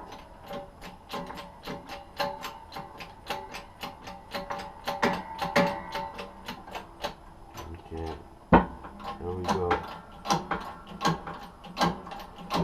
So once you start to move down when you're pressing, give it a little relief.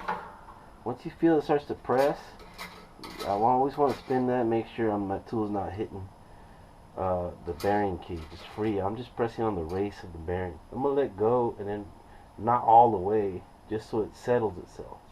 You see that? That's what I'm looking for. Also, I'm going to change my press piece. Something a little more, a little stronger.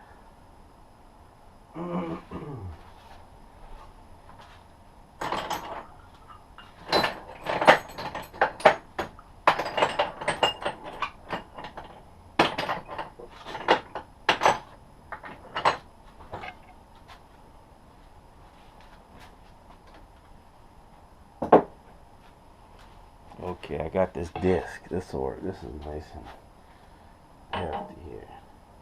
So I'm gonna use this. I already snug this. So I'm gonna go from there, and I can probably go all the way down.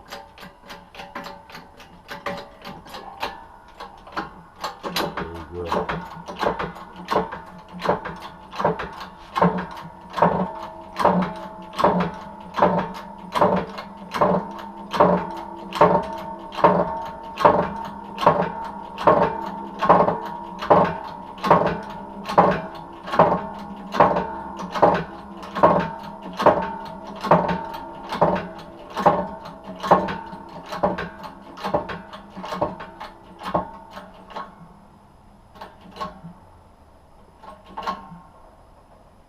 Okay, I think I'm down. Just give me a little extra. I don't want to do too much because that press has a lot of force. So bearing's still moving, feels completely flat and press. So I'm going to relieve that pressure, let it go up, and I'm done with that. So we'll set this aside, take this off, check out that bearing. Looks pretty good. Nice and fully pressed. I think we're good. Let's go back to the bench. Okay. So we're going to set this here. Look good. Here's that little bit of grease. Let me turn you this way. A little bit of grease that we had put on there. We'll just wipe it off. It's not gonna hurt it, but it's fine. We're gonna add a little oil, let it kind of marinate on that bearing.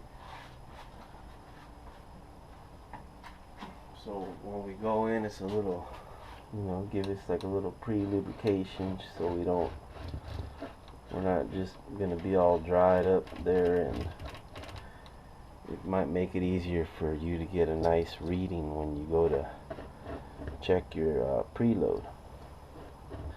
Alright, so I'm just gonna let that sit there and soak on the bearing, and probably do the same with the preload bearing. So I have the brand new preload bearing here, the outer bearing. We're going to do the same here. Add a little oil, kind of spin it around a little bit, just let it sit, so they'll be ready for install. So let me grab, I'm out of brake cleaner almost, pretty much. Grab another can here.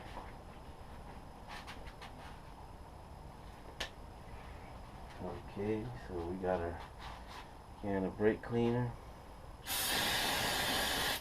and I wanted to clean my shims from the origin, or the crush sleeve here. So then I'm going to look at them as well. I'm going to look bad. They all look pretty good. Just want to clean them a little. And we're probably going to reuse these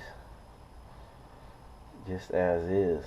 So the reason being is, these were set up, when this gear was brand new. So after a while, the bearings kind of wear, the races wear a little, and they kind of start to wear down a thou or a couple thou, so after braking, even the gear, everything. So after that, it might lose preload. So by introducing brand new bearings, it kind of goes back to its original size. So should be have some decent preload. It's not going to be all loose. At least I hope it's not. But if it does, then we're just going to have to pull it back out and readjust it, because you got new bearings. You want to give it a little bit of a little snugger preload on there, because they need to break in and all that. So I'm just cleaning this. Okay, so we're all good. So I think we can start going back in with this. And then I was thinking about doing the diff at the same time, but I'm gonna do the bearing, the pinion first. We'll get that finalized, then we'll move to the diff. Okay. So for this, I'm going to pop this in. I'm gonna lower this down a little bit so you can see. We're going inside with this. We're gonna throw this guy on. He could probably fit there. Well, actually, it's one thing I want to mention. It's a good thing when you're using these crush sleeves, eliminators, or crush sleeves, to put a little grease on the seat of it. So if it's gonna sit here, and even your shims, like I'll throw grease in between them, just so they're not grinding as you're trying to torque or get them to spec. They'll have a little slide, and eventually that grease will just liquefy, disintegrate, or whatever. But you're not putting so much tension, especially if you have thin shims. They can tear out if you're a little rough with them, or you don't apply them properly. So I think I'm going to do that first.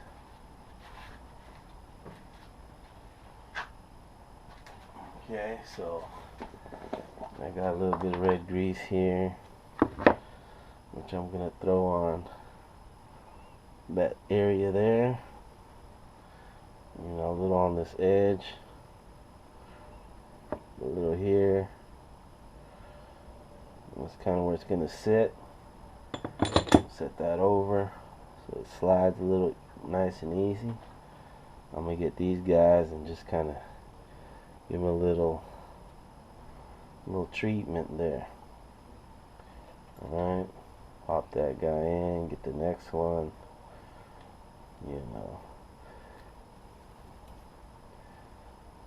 And I never used to do this in my earlier years, but you know, knowing how things can tear and the torque of things, and you know, even when people, you know, they got a lot of horsepower, you know, those things can flex, and you know, I've seen some stuff. So I've made, you know, I've taken these extra steps to kind of see if that'll help correct that. So, and I'll do the same here. I'll put a little on that where that shim is going to sit. You know, it's not gonna hurt it. Okay, so that'll be ready. So I got some here. We'll throw this pinion in. Let's see if we can get it together. So I've got my pinion with my shims. I'm holding it by the pinion head. I got this here. I'm gonna pop this guy on the back side, and it's not gonna go easy because it's got a press fit. Alright, so what I'm gonna do is grab my pinion, or actually my yoke, and I'm just gonna, you know, put a little pressure on this as I grab my plastic mallet. I'm gonna hold it sideways. I'm gonna try to knock that guy so it kind of gives me enough just to get the pinion out. So I got some, but let me bring the camera over to this side so you can see what I'm doing. Okay, so you see how tight a new bearing is going to go on. So what I was doing was I'm using my hand here to kind of press on this pinion head. So I want to put pressure on the pinion head forward, like my palm. And on this side, you know, I got a little bit of press on that from my first hit, but you see how I got a little bit of spline hanging out. So what I want to do is use my pinion. I want to use this yoke to kind of press it in. So as right now you can kind of see I got it started. So there's still not enough thread for me to put a pinion nut on there. So I'm gonna smack it a couple times, try to get a little bit more thread out, and then zap my old pinion nut to pull it in. Okay, so I'm going to, like I said, I'm gonna push here. I'm gonna grab my hammer. I'm gonna use it sideways, and I'm just gonna keep going. So this could be a little painful, or you know, sometimes you can have a friend hold a 2x4 and just press up on the pinion head, or if you have a special tool, go for it.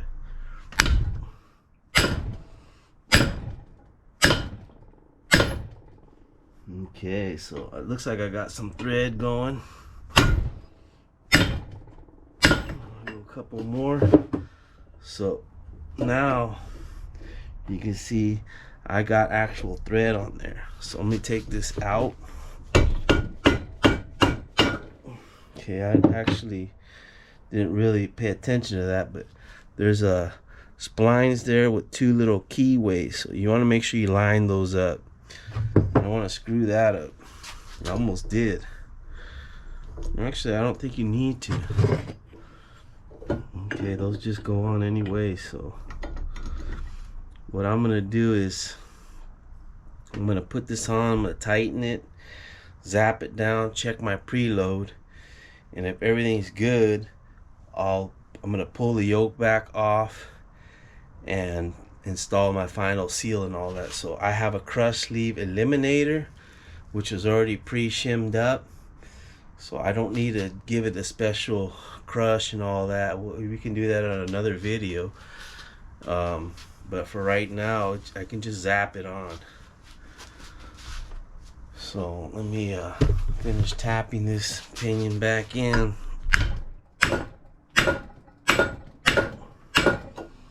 Okay, I got my pinion nut. So that thread's pretty good. I'm gonna zap it.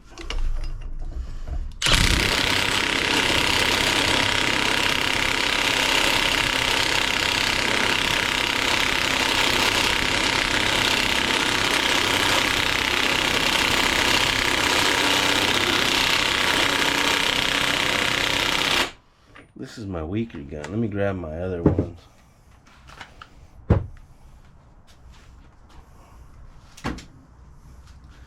It's a little more torquey.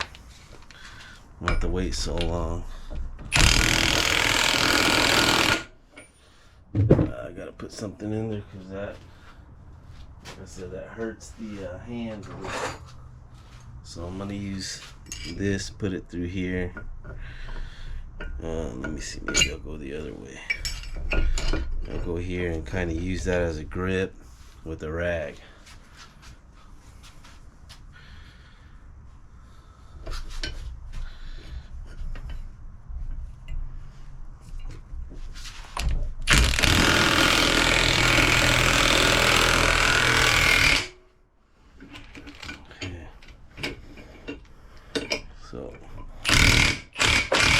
So right now I'm at the point where it's not gonna go any further inward. So it's turning my yoke. So that means I'm where I need to be, or I'm at the original preload. So it feels good actually. So it's got the right drag that I need. So what I'm gonna do is I'm gonna grab a heel bar and I'm gonna tap it here right in the center just to settle everything. So I'm gonna give it one quick whack and then I'll check my preload with the gauge. So I'll grab this big heel bar. I'm gonna give just a little smack. I don't want to smack here because I want to mushroom my threads, so I'm going dead center. So maybe two. Up here. Just a really light one there. Really don't need it there, but yeah. And then now it feels a lot evener. So I'm gonna grab my gauge, and like I said, when you do this, it's good to just start guessing. Guess first to practice to see what a preload feels like. So you kind of make a game out of it. You know, right now I feel this is about like maybe 30 inch-pounds, you know, maybe 25 to 30 inch-pounds. That would be exactly what I want it to be, which for me is within spec. So let me grab my gauge here. I'm gonna move some things around. Maybe we can see here. Okay, so put that on and do the measurement. Perfect, 23 inch-pounds. So we'll take it. So even better, I don't have to do any adjustments. So at this point, I'm gonna leave this as it is, right? I'm not gonna take everything off. I've already tightened it. So first I'm gonna throw our diff in there. We're gonna do everything. If everything checks out with the diff, then I can pop this off. Like I said, it's a crush sleeve eliminator, so I don't have to worry about losing preload or gaining. It's a set preload. So then I can undo my pinion nut, take my yoke off, set it aside, put the seal on, put the original nut on, clean the thread, Loctite, all that, because I'm finalizing everything. And we'll do the same with the diff. So at this point, we're pretty good on our pinion. So now I'm gonna turn it. we're gonna start working on the diff side. Okay. Okay, so we're gonna move on to the diff side, or the diff now. So over here we have our new bearing and races we're gonna install into this diff. We gotta remove the seal housing out of here. We'll give it a little inspection. This one looks like it just slides off. There's not really a clip or anything holding it. It looks like it just sits inside the where the bearing cap or the bearing seat is on the diff. So we'll just let me get a little rag here and we'll kind of remove this. Well, I'll do it. Let me just clean it a little, get a little of that oil off, give it a little wipe. You know, the other thing is, like I've said before, check to see there's no shims stuck to the area here. So maybe, yeah, it doesn't look like there's anything there. So I'm gonna give it a little wipe here, and then the way I do it is I just kind of grab it and twist it up and off. It comes out pretty easy. Alright, so here's our seal housing. You can see there's shims in on the underside. So there's a nice little stack here. Okay, so we'll probably take these shims off and we're gonna set them over here on our carrier side. So our pinion side has shims, our carrier side has shims. So you can call that the carrier side or the ARB side or whatever you wanna name it, but I try to keep my terms the same, so it's easier for me to fix a problem long distance or over the phone or something. So I'm gonna clean this line a little bit. I don't want to flex or move it around too much because I don't want to damage it or weaken it. So just give it a little clean with some of this brake cleaner I have on this rag.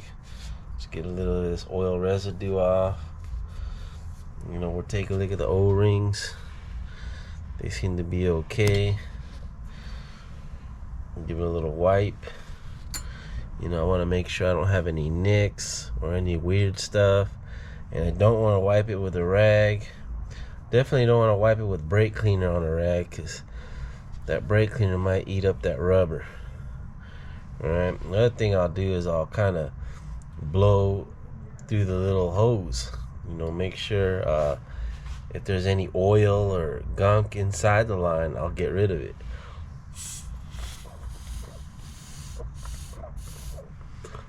Okay, so did that. Felt a little restricted. So I might shoot a little brake cleaner through there. But actually I don't think I need to. It was just a little oil that was in there. Seems okay now. Okay, so you know, the oil can get through the line sometimes. You know, a little is okay. I'm talking a real little bit, but you know, it'll plug your line up.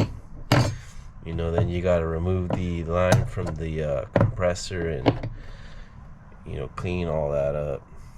Okay, so now we're gonna take a look at this race. I'm gonna remove the race and kind of clean it, inspect it. Looks like some average wear. I don't feel any bumps or any kind of weirdness there. The wear looks about right. It's not too bad. You know, you want to check this.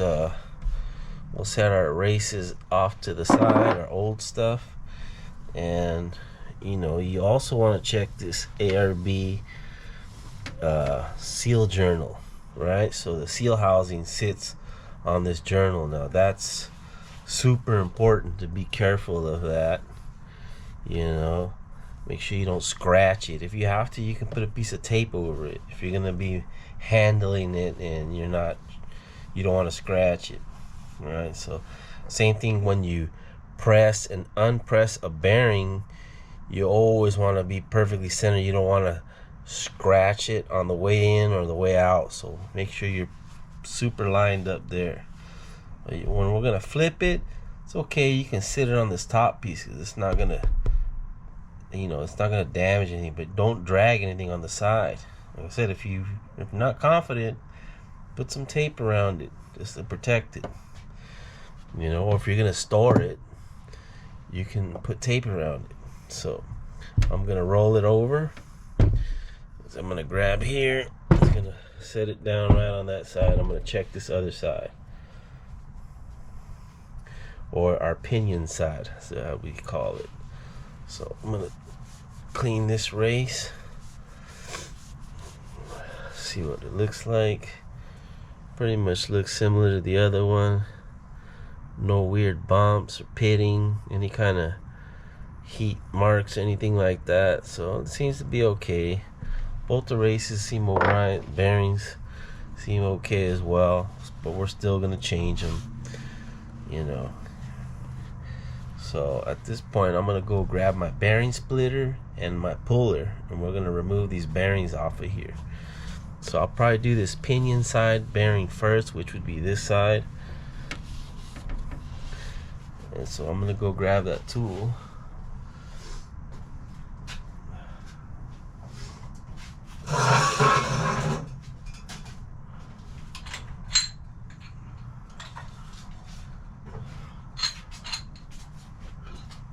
Okay. So it's the same one I used for the pinion to remove the bearing. I'm gonna use on here with another piece, or another 2 pieces. How's that? Okay, so I'm gonna open this up, get it in there.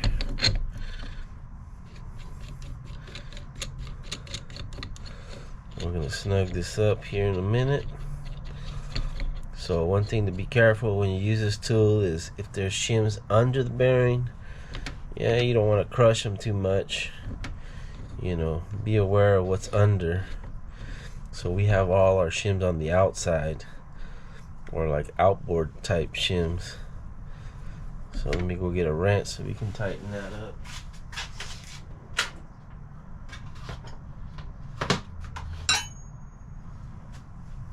Okay, just a little snug.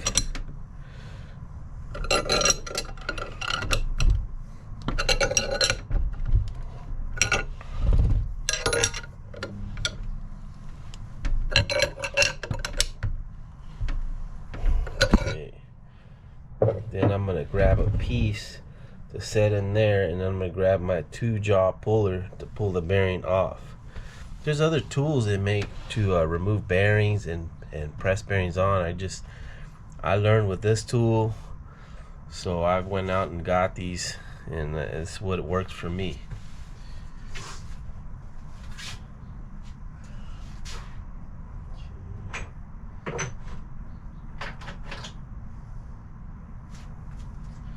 Okay, so I got these little pieces that look like little hats that I can set in there. This one looks like it might be a little bit too big a diameter because the bearing won't come out. This one's probably the same. So let me see if I have something else that I can use.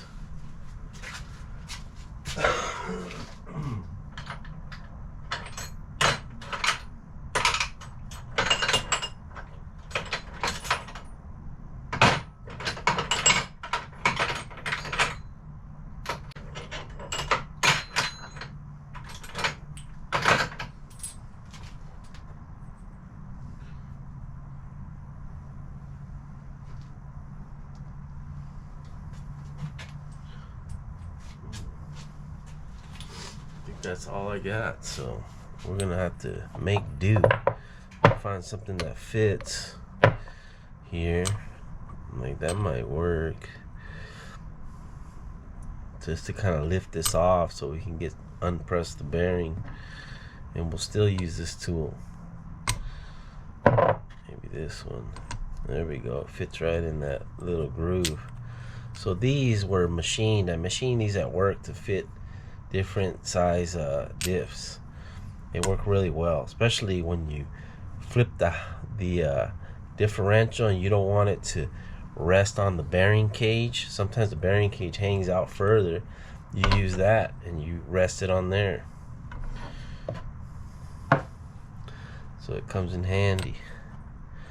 So we're going to, actually I think I'm going to start pulling it a little first, and then we'll switch over to that, pull the rest out. So we'll grab this guy here and loosen it up. Okay, and before I do that, I'm going to throw a little anti-seize in there.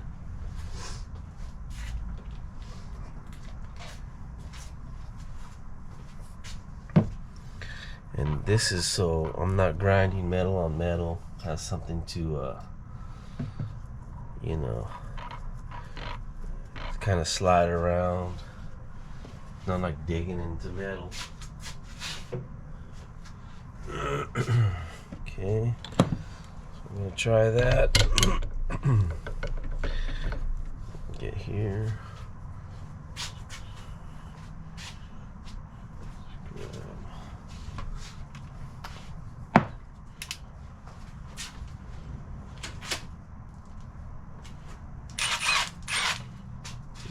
Socket right here.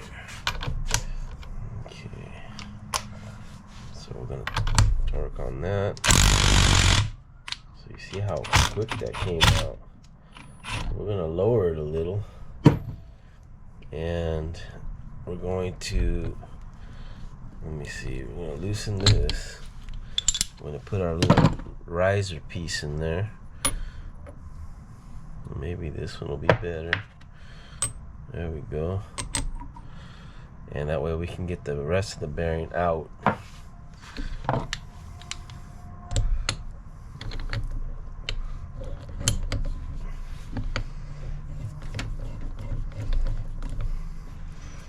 I'm gonna loosen it some more and make it easier for myself. Okay. So let's give it a little, make sure I'm a little straight. And there, that should be off. Put it in reverse, kind of lower it back down. Remove this. Take this little tool off. And here's our bearing. Alright, so when something comes off super easy, I definitely want to make sure that this press fit, or this bearing journal is good and it's not spun, or it doesn't have a slip fit, because that's not, if it does, then this bearing, this diff might be trash, you know. There's things you can do to try to salvage it, but in reality I feel like something like that, you might want to get a new diff, unless you're in a pinch and you can sit there and score it or stake it a bunch of times and, you know, create some type of press on it. So I'm going to clean this area, just kind of inspect it. Doesn't look too bad. Let's see here, a little line down the middle. It looks okay. So we're gonna grab our, before we even bother moving on, we're gonna grab our new bearing and make sure that it actually has a press fit. So if this slides on, that's bad and we're done. If it goes on, you see I don't have no, you know, so it's got a good press fit. So definitely know that it's not spun, or, you know, it didn't lose material, and that's a good thing. So now we're gonna move to the other side, which can be you know, this side we really got to be careful with. Remember, this is our ARB side. We don't want to damage that journal, that seal surface. So definitely gonna be careful on this side. I don't know that I'm gonna take any extra steps. I'm gonna do the same thing I did. I'm gonna be a little more cautious when I unpress this bearing.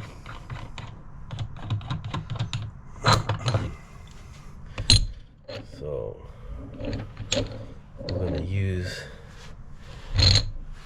snug these up once again.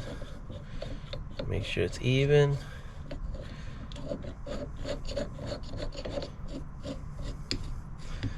think I'm a little nasally. I think I better blow my nose. Excuse me for a second.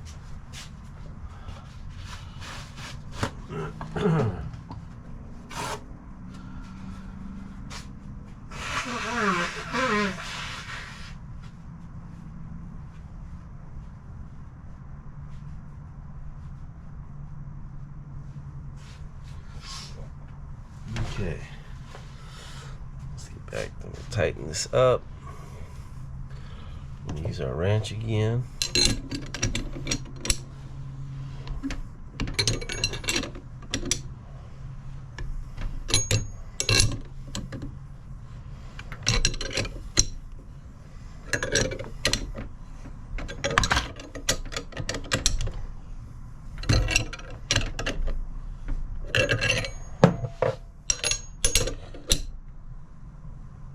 Okay, so I think that's good enough.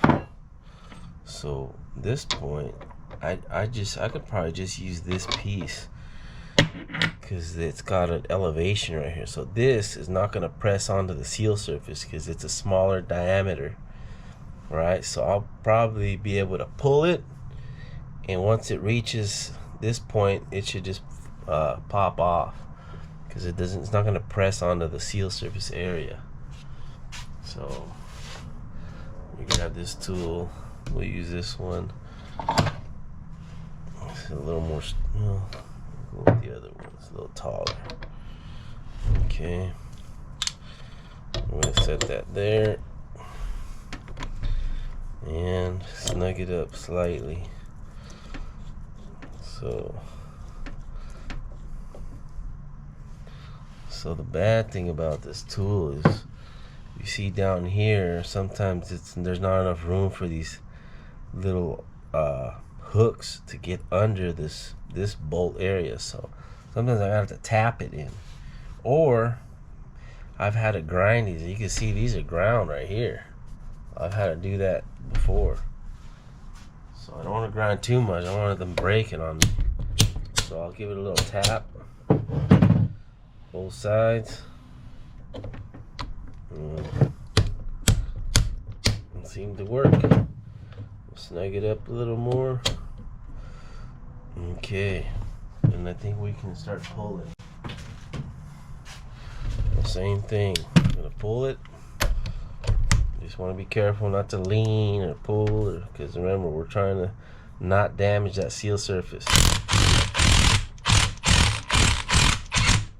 Okay, I think I'm there. I'm gonna lower this.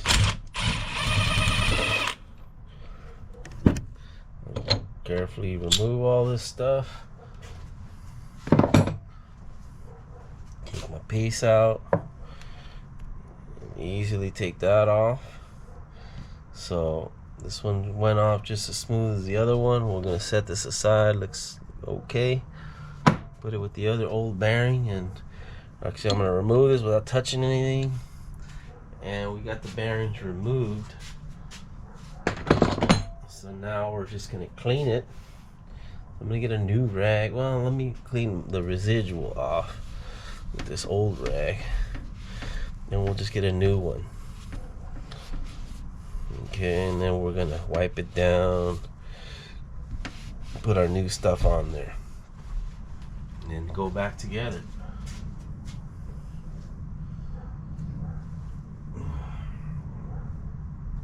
Okay. So, we got a brake cleaner, go on a rag, spread it on the diff itself.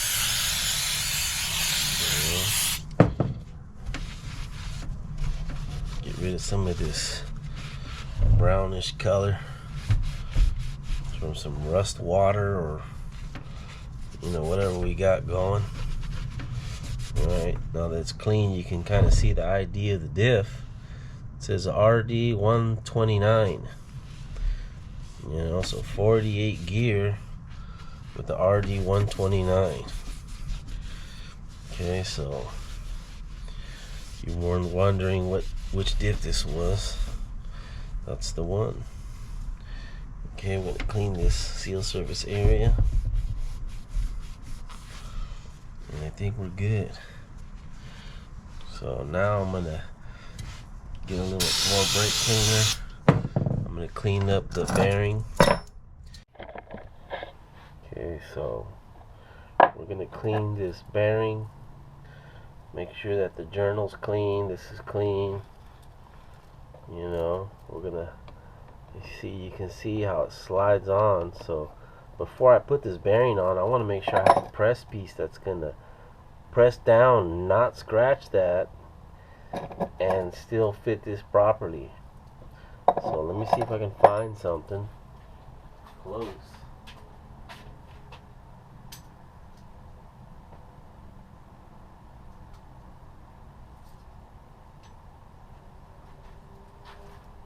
So this fits that area pretty good. You can see I still can spin my cage, just a little oversized and undersized.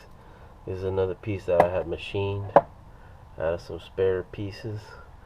So we're gonna see how it slides. So it looks like it fits pretty good. Just clears the seal surface area. So like I said, when I press it, I want to be very careful as to make sure I'm lined up perfect.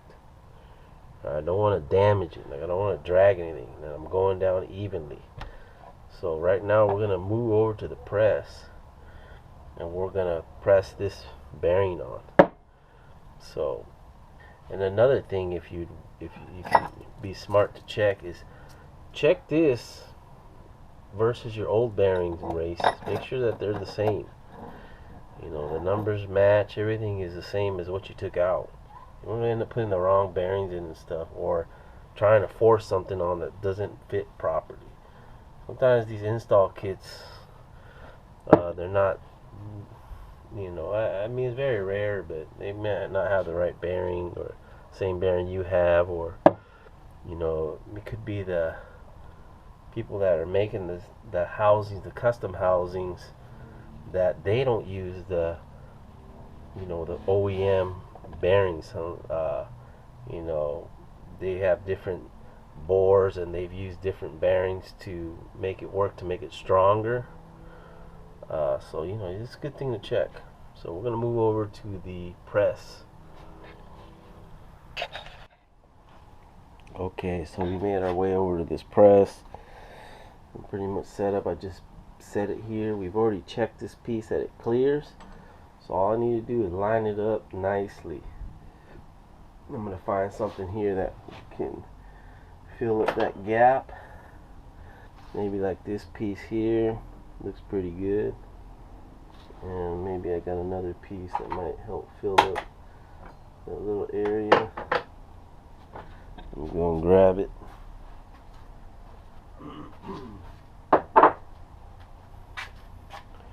So this will work pretty good. Let me line myself up. Okay, I want to make sure, like I said, I'm square. Check all these sides first. Okay, I'm going to get started.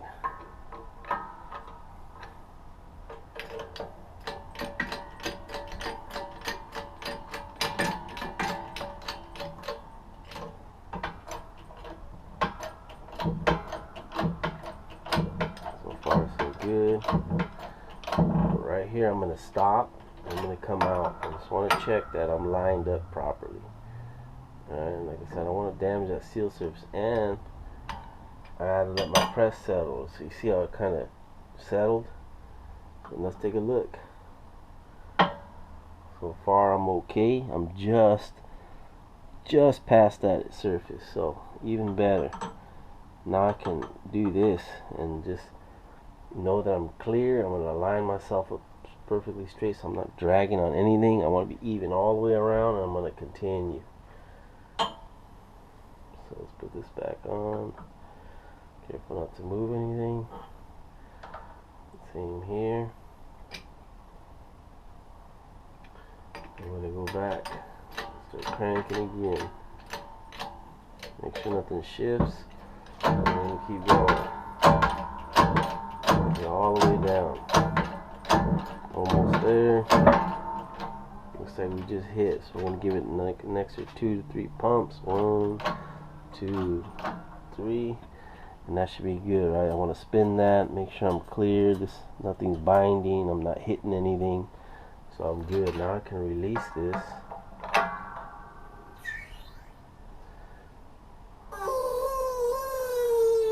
Let it go, and then we're going to set these pieces down.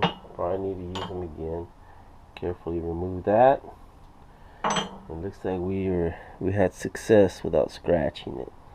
So what I'm gonna flip this. I'm gonna rest on this. When I press, I'm gonna be able to press on this surface. So normally when I do an ARB and the bearing sits low like this, I'll always press that first so I can set it on this flat side. You know, I still want to be careful. I'm not trying to damage anything, but I'm gonna flip it over, set it there. It's okay to press, you know, against that, but if not, if I was nervous, then I'd use something like that, and I'd set it on here, right? Or if the bearing was tall, I didn't want to press the cage and watch the rollers fall out, so I'd use something like this. So I'm gonna flip it, set it down, and we're gonna go grab the other bearing.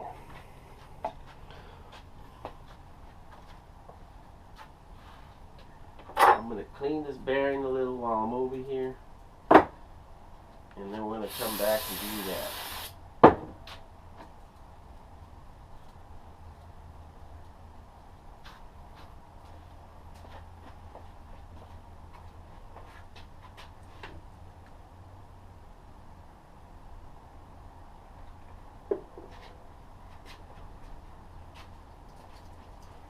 So we're going to check this same tool to work just like the other side, the same bearing. Okay, so we're going to use that. Pop that guy on there. Line it up. And we're going to do the same thing. Now it's too tall. It's okay. We won't use that other piece then. So we're going to, it should be snug. Start pressing. I'm holding this bearing because it seems like it wants to fall over. So I'm just going to give it a little press, let it settle, you know, relieve the pressure, let it settle, and then go all the way. So I'm going to start here. So I'm already getting some press. So now I'm going to lift, like I said, I'm going to relieve the pressure, let it settle. Just a little, and there we go. Let's finish it up.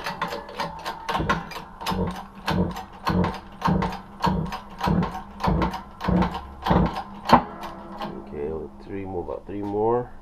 I'm hit bottom already, so I'm going 1, 2, 3.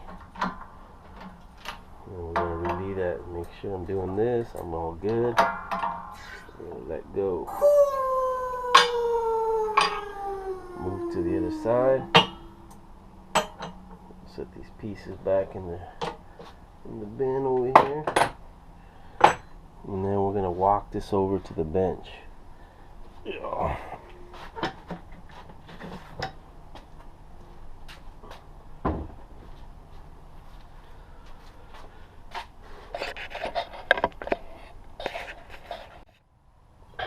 Okay, so we got our diff here.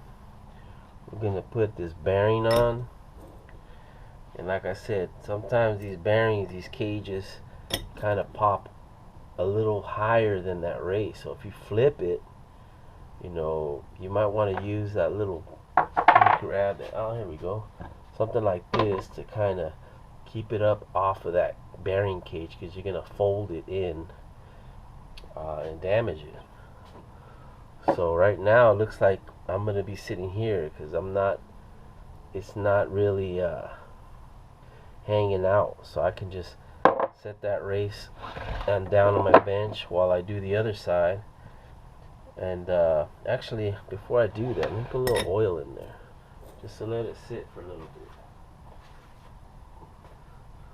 Get my little oil can, and I'm just gonna give it a little squirt. Okay, spin that around, let it kind of work its way into the bearing rollers. Grab a rag, clean my hands. Might as well just wipe some of this while we're here.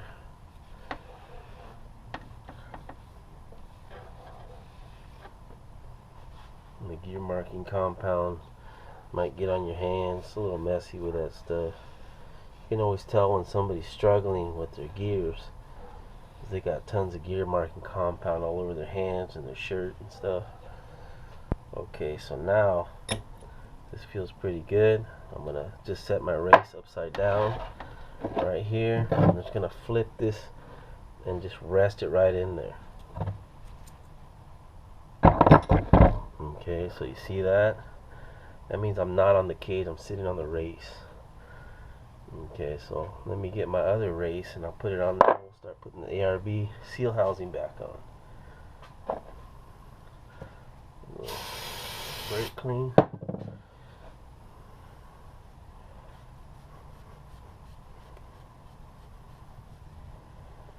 Okay, I'm going to set this here. See how nice it spins. I'm going to add a little oil.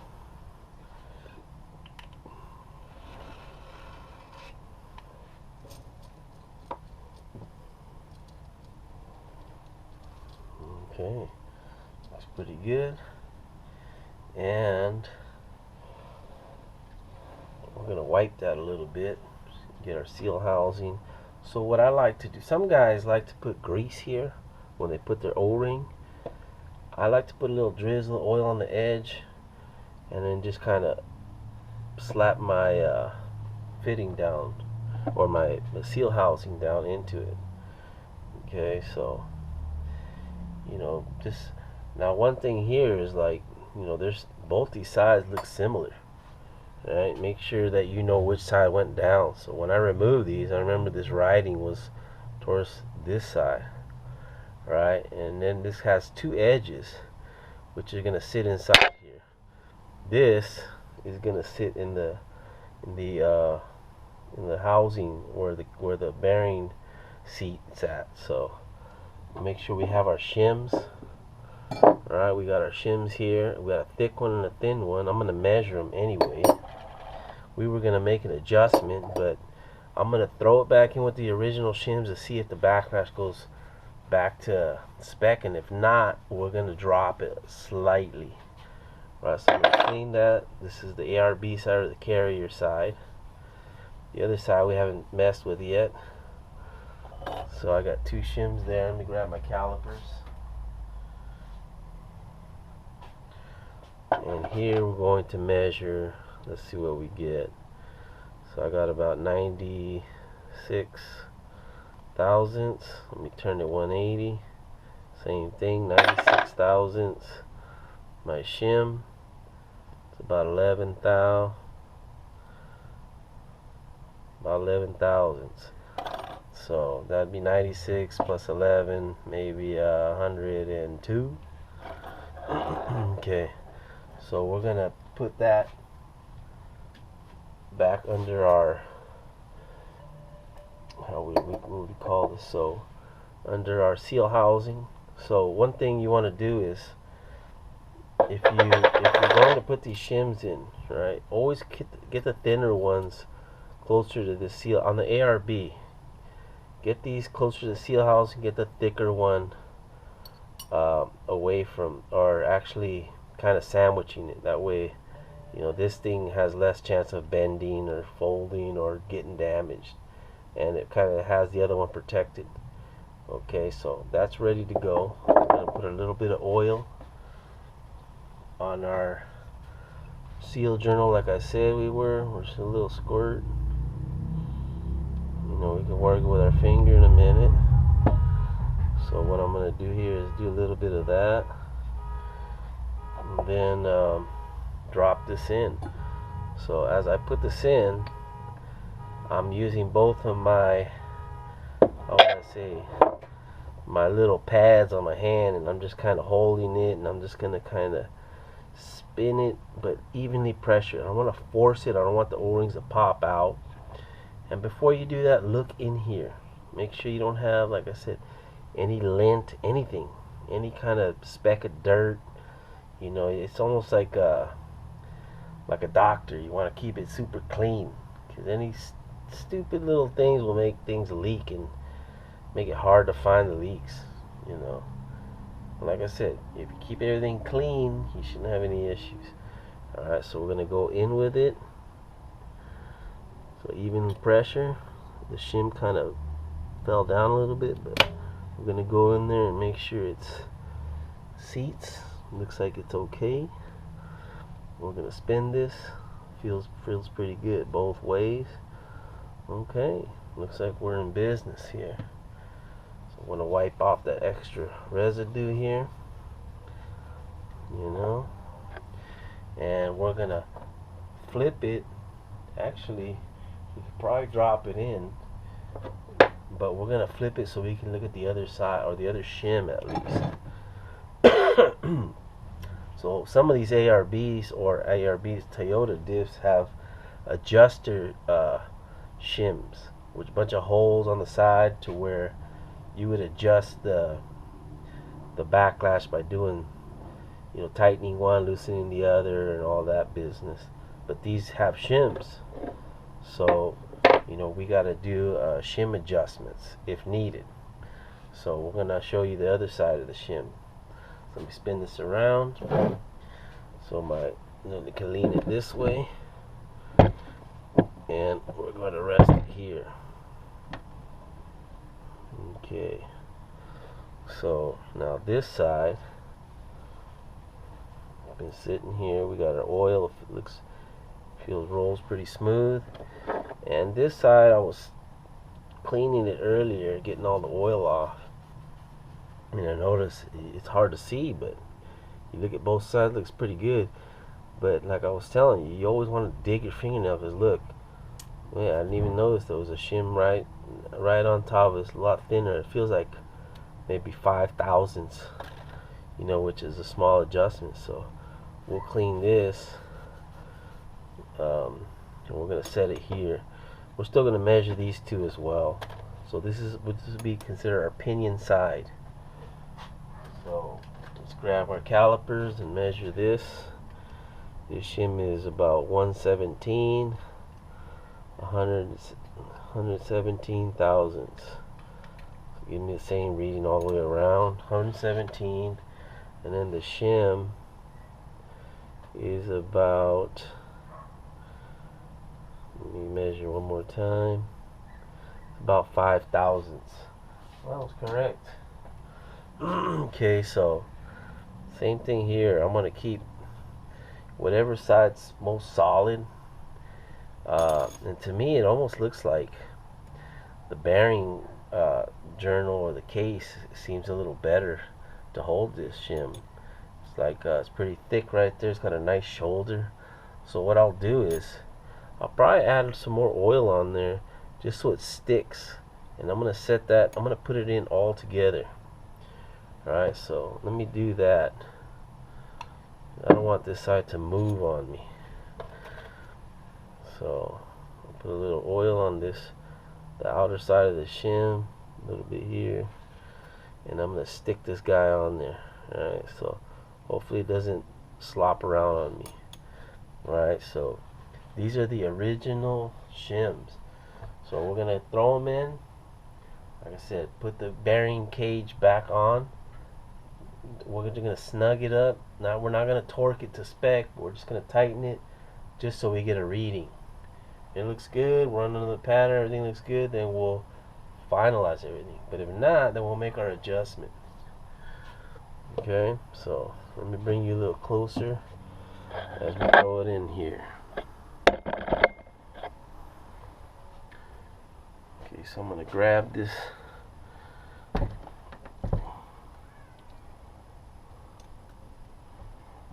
So let's take a look here first. So the way I'm going to grab this is, like I said, two fingers, right? Something like that. And I'm using my thumbs. My thumb and this finger here as like a holder for the shim. So I got my thumb and my finger, I got these two guys in here. So something like this, right? I'm able to hold it. I want to keep it close to my body. I want to keep this lined up, and then we can mess with it later when we go to line it up with the housing or the bearing cage. So let's go to the, we're going to take it to the diff or the housing now. Let me turn this. Okay, and then we're going to go in.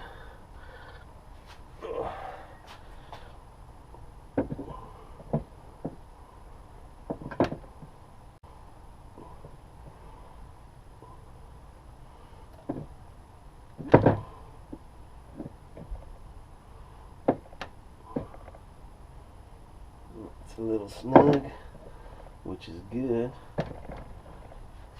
You know, we'll probably tap our, we're going to give it a, it's still up, right? So sometimes it could be that the pinion teeth and the gear teeth are hitting. So one thing you can do is hold here and maybe turn the yoke, see if anything happens, but it doesn't, right? So that sounds like super high backlash, which is a good thing. That means they're meshing. So all you got to do is kind of tap it and work it in.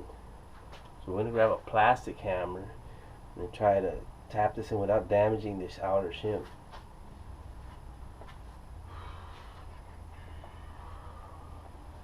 So I'm going to come here and kind of give this a little hit, straighten it out, see if I can lightly see that shim is kind of wrinkling. That's no good. So we're going to come out again and redo that. So it might be better if I flip it to the inside. Alright, we'll try that instead.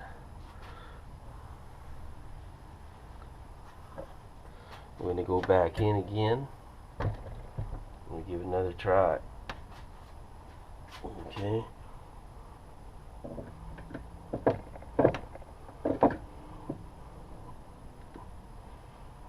Okay. Oops. Let's get it. It just popped in. Okay. So we're going to get it back out. And that can be a little tough sometimes. Alright, so I'm trying not to damage this shim. Looks like it held pretty straight. Got a little dimple there, but we're okay. So that's the one pain about using thin shims. Well, maybe we'll try it this way.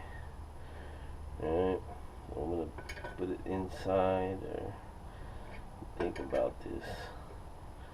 Something like that. Alright, we can try different ways, which works best.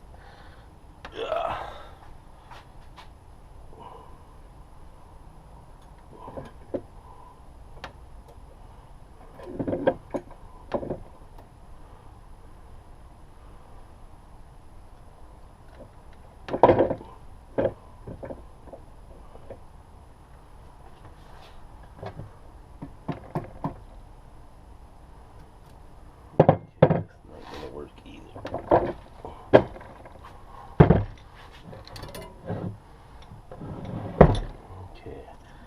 So I'm going to dig through my shims. Let me see if I can find something that's equivalent to these two together, or a thicker one. Right? So if this was, I'm going to remeasure these again. I know the thin one was 5 thou, and this one was, I think it was 117. Let me measure again. So it's about 117. So if I can find something that's about 122, putting those together, that's that thick, I'm in business. So let me turn this and see if we can find the shim. The spare shims over here. That might work. That is the same size. Alright. So we do have a little variety here. Measure these. See what I got. 97, 98,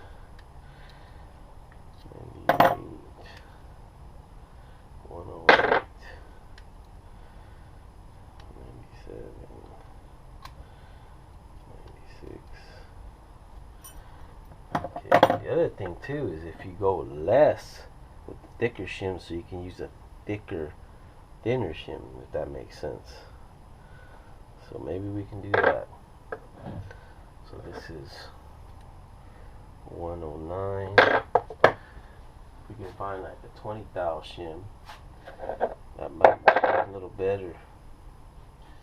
109. It was 122 we're trying to accomplish. So 1, 10.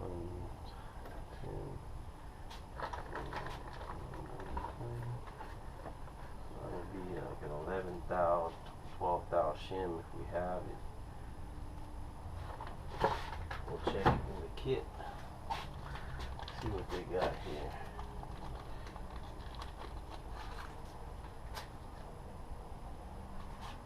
I think those are pinion shims.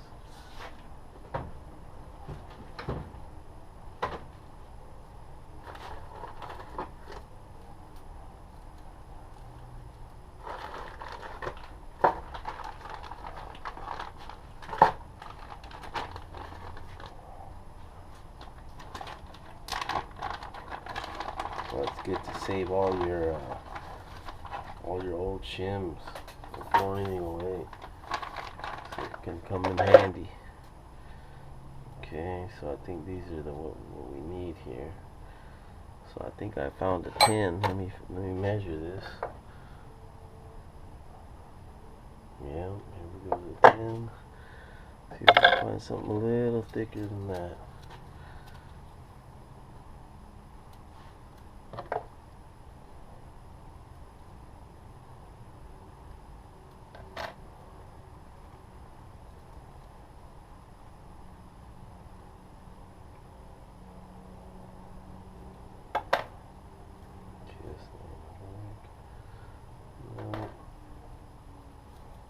This measures out here.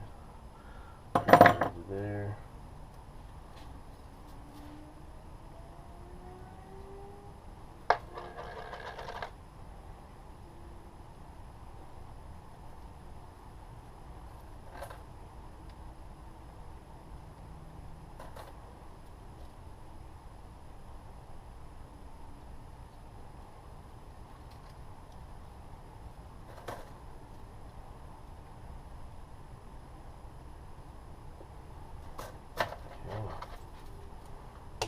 So we're going to go with this 10 thou shim here.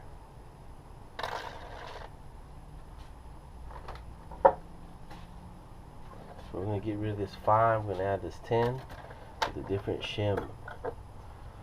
Okay, so this is going to be slightly shorter by 2 thou. But we wanted to drop backlash anyway. So if it's too low, then we're just going to have to go back up. But we're going to try this. So a little bit of oil, like I did on the last one, we're going to use. Have that shim stick. Okay. Get that there. Get it nice and settled there. And we're going to try again. Okay. Let's give it another try. Oh, let me turn this here. Okay.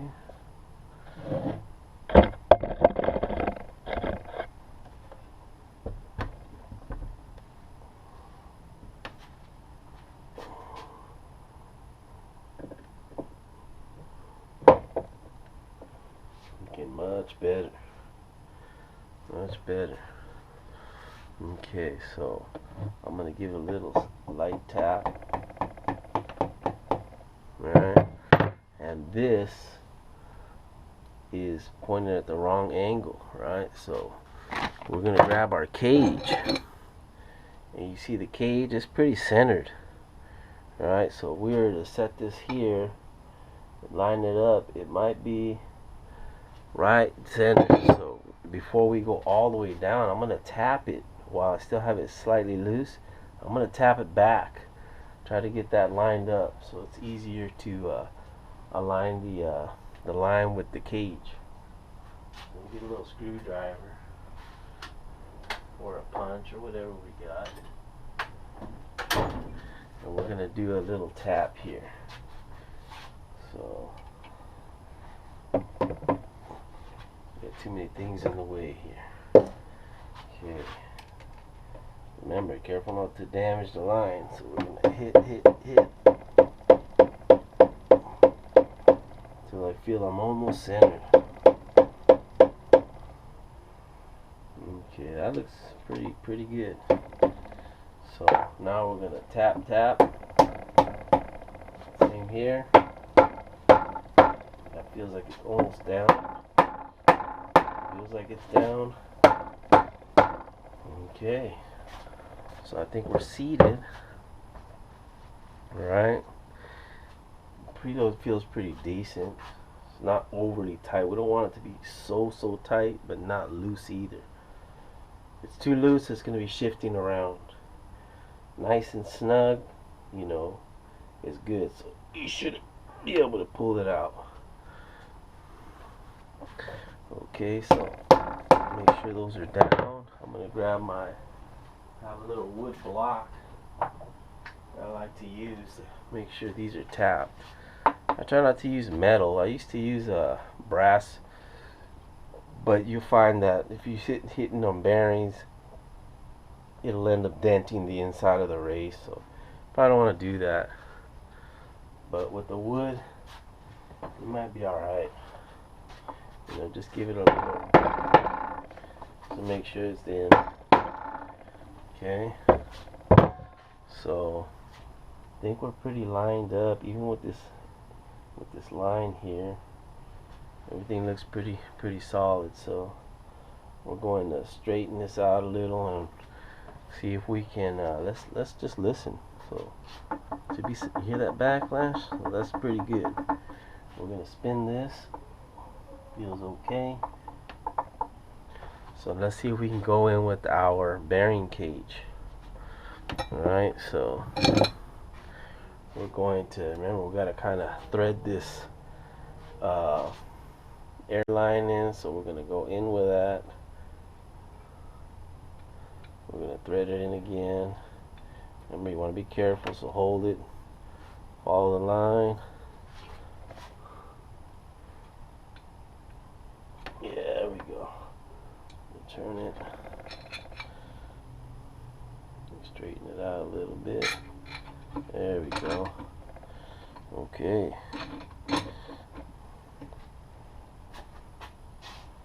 Looks like it may be slightly off, is it? Actually, let me take a little side view of it. Looks to be okay. May need to, we'll just use this. We'll start to thread these a little bit for alignment purposes. You know, make sure you don't cross thread anything. So let me get my socket and make it easier.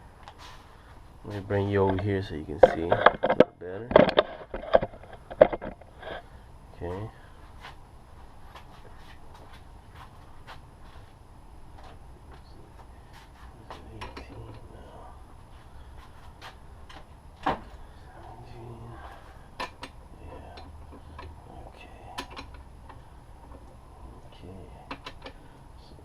Little snug. So I'm gonna just lightly tap on this, little by little. Alright.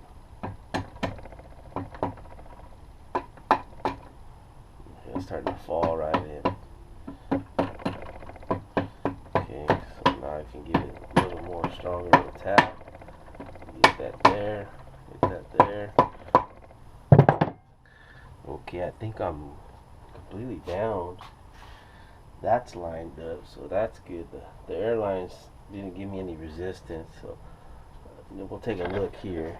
So another thing you can do when you're doing this is, if you're not sure, you can make a mark. You know, just get a marker and line that up, or just before you even move or take this cage off, you can put a mark here to line yourself up. When you put this seal housing back in and you reinstall everything, you can line it up with a mark here. That way it's easier. You're not hitting and pressing and then you end up bending that and cracking it. So that would not be good. So now that we're lined up, right, there's everything seated, we're going to snug these bolts up. You see how they're kind of loose? That means our threads are nice. but they're still in there. So we can just zap.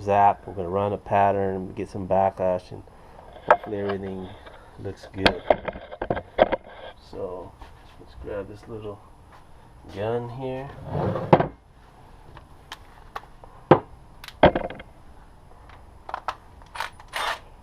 Run it down.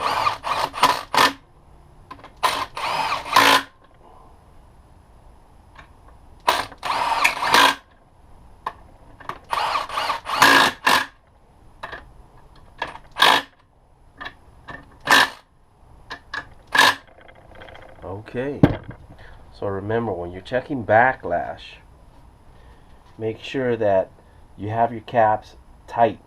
I don't mean like just, I know I said snug before, but I kind of meant, you know, zapping them down and just giving them a little more so this is not loose. That way your bearing seats are everything's fully seated and like compacted like it's supposed to be. That way you get a true reading of the backlash. Okay, so we're gonna grab our gauge and let's check this backlash real quick.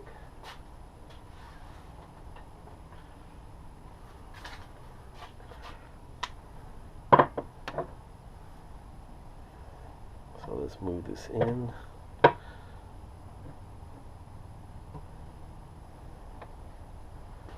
me go this way.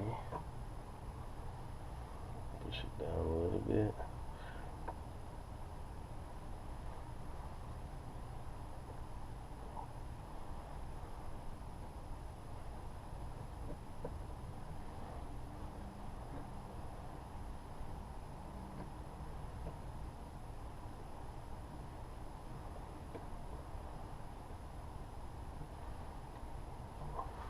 Okay, so when I check backlash, you can check out the gauge, right? I'm just looking in 10,000 increments, right? So just because it's on 70 doesn't mean I got 70 thousandths. I'm just looking from this point to here. 70 to 80 is 10,000. So if I get in between those, so I'm looking at, I don't have to go all the way to 0 each time. Okay, so let me check. So it's 10, so that's good. 10 thousandths is kind of the good spec right there, right? So we checked it in one spot. Now we're going to check maybe another spot or two. Make sure I get a high and a low backlash.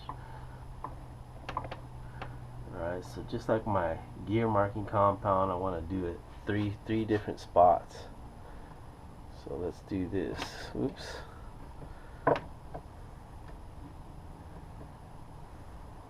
Okay, so let's try this again.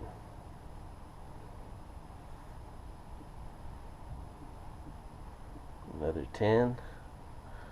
We'll bring it up. Let's check one more spot.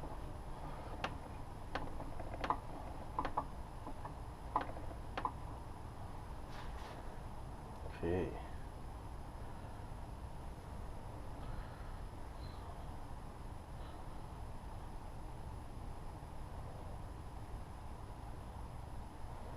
Okay, let's try one more time.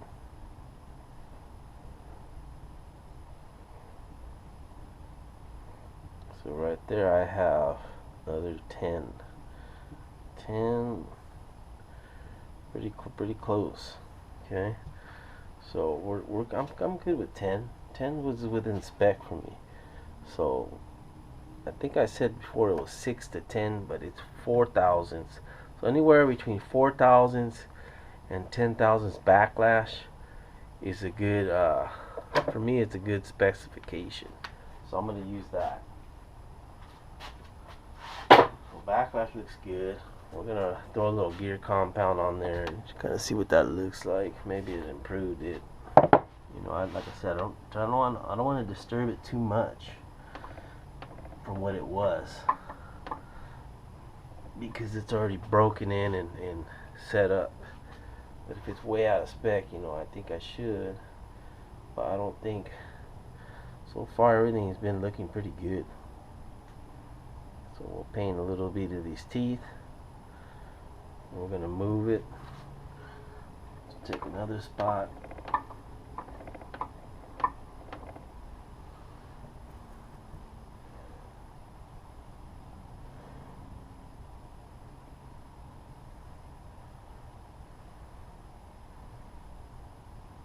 Okay, and one more spot. Oop, wrong way. Okay, so this is the last set of teeth right here. So if all looks good, then we can just finalize things, which would be great, and we can wrap it up here.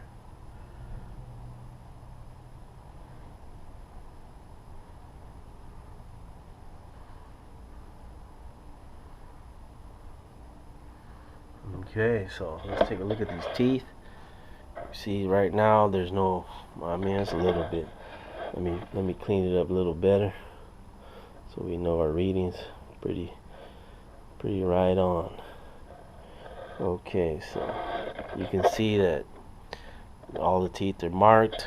Now we're gonna spin it and see what we get.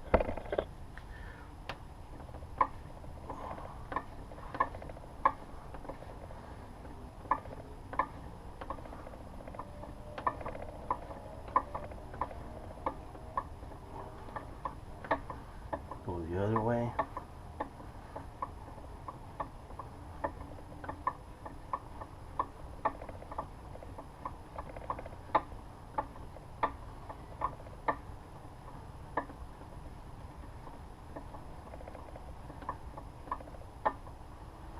Okay, so it doesn't, you know, sometimes use gears, it's hard to read the pattern.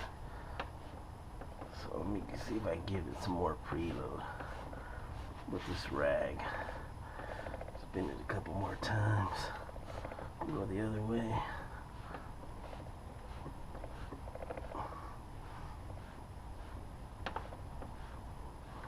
Okay, now it's starting to mark a little better. Okay, so let's get this light. Let's take a look. So that don't look too bad. I'm happy with that. It's pretty solid. So we can roll with that. I think that's pretty decent. Okay. So I think we're done. We're just gonna finish up this line, take these bolts out, Loctite the bolts, torque them, run the line back through, do all that stuff, and should be it. You turn it back in. We'll put the pinion seal in, all that other stuff as well. Okay, so we're gonna run this line, right? ARB line. So this might be a little tricky for some of you guys. You know, I've done a gazillion of these, so I'm pretty comfortable with this. So just be careful as to how you run it. You know, all the clearances, all that area, you know, it's not hitting the gears, not running into anything. You don't want to put any kinks in it. You know, if you have a hole there, make sure it's deburred and chamfered properly. So what I'm gonna do is I'm gonna run this line, you know, kind of here, gonna give it a little, run it through the back side of this cap. Then I'm gonna go under here, and I'm gonna loop it inside here. I don't know that you can see it too well, but let's see with some light. So you can see I'm gonna try to loop it right to its original position, which is, I think, there. All right. So after that, I can zip tie it to this cage, and then the customer can install it without bending it. There's some of these Toyotas that don't have this cage, and the line just kind of runs free, so you really got to be careful with those. So right now we're gonna run this line. Okay, so now I got the camera position. We're gonna try and do this right. So like I said, you don't want it to be anything sharp here, so we're gonna come around here. I'm gonna bend here. I want to follow this path here. So right, I'm using my fingers to kind of keep it from moving too much. I don't want to damage it that way. So Like I said, I'm going to bring it here, kind of follow the shape of it, and you see I'm almost got the cage nice, right? So come here, come through here, then I'm going to go under this. So I might have to pick it back up, pull this under,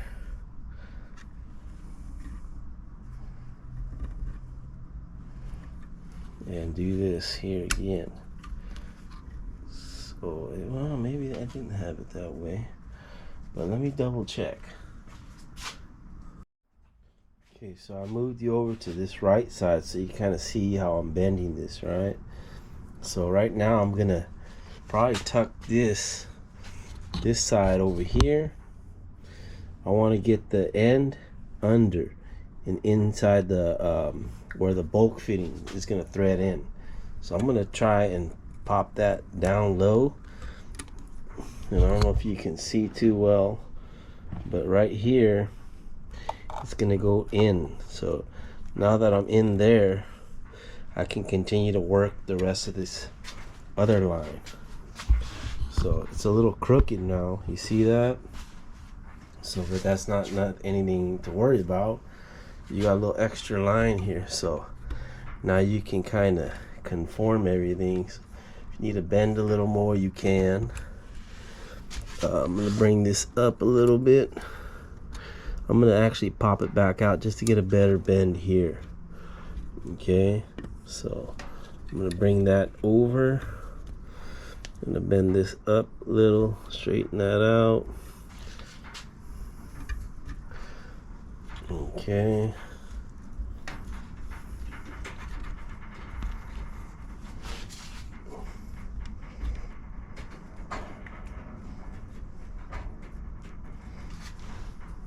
Okay, so that looks pretty decent for if you wanted, you can probably zip tie it now, but I like to leave it loose in case I need to move that and have to pull it back, and I can always come back in. All right, so, and then if you don't get it, you can always trim some of the line and redo it, as long as you don't trim too much, you know. So we're gonna go back. I'm gonna grab our end here. We'll probably pull this back a little. So I'm gonna move the camera this way so we can see what's going on here now. Alright, so let me tilt that down. So now I'm gonna bring that down to the hole. I'm gonna pull that up a little, and I'm gonna bring my line back some.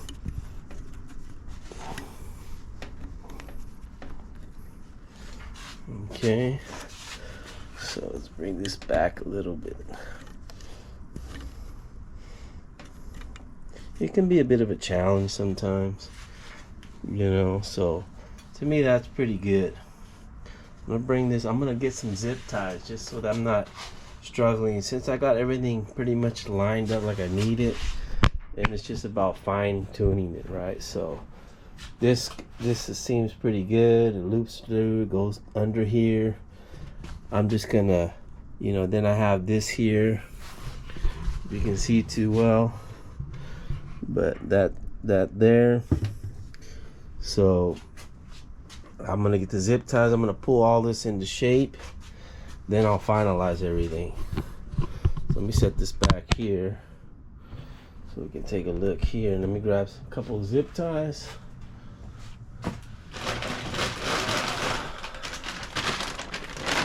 Small ones.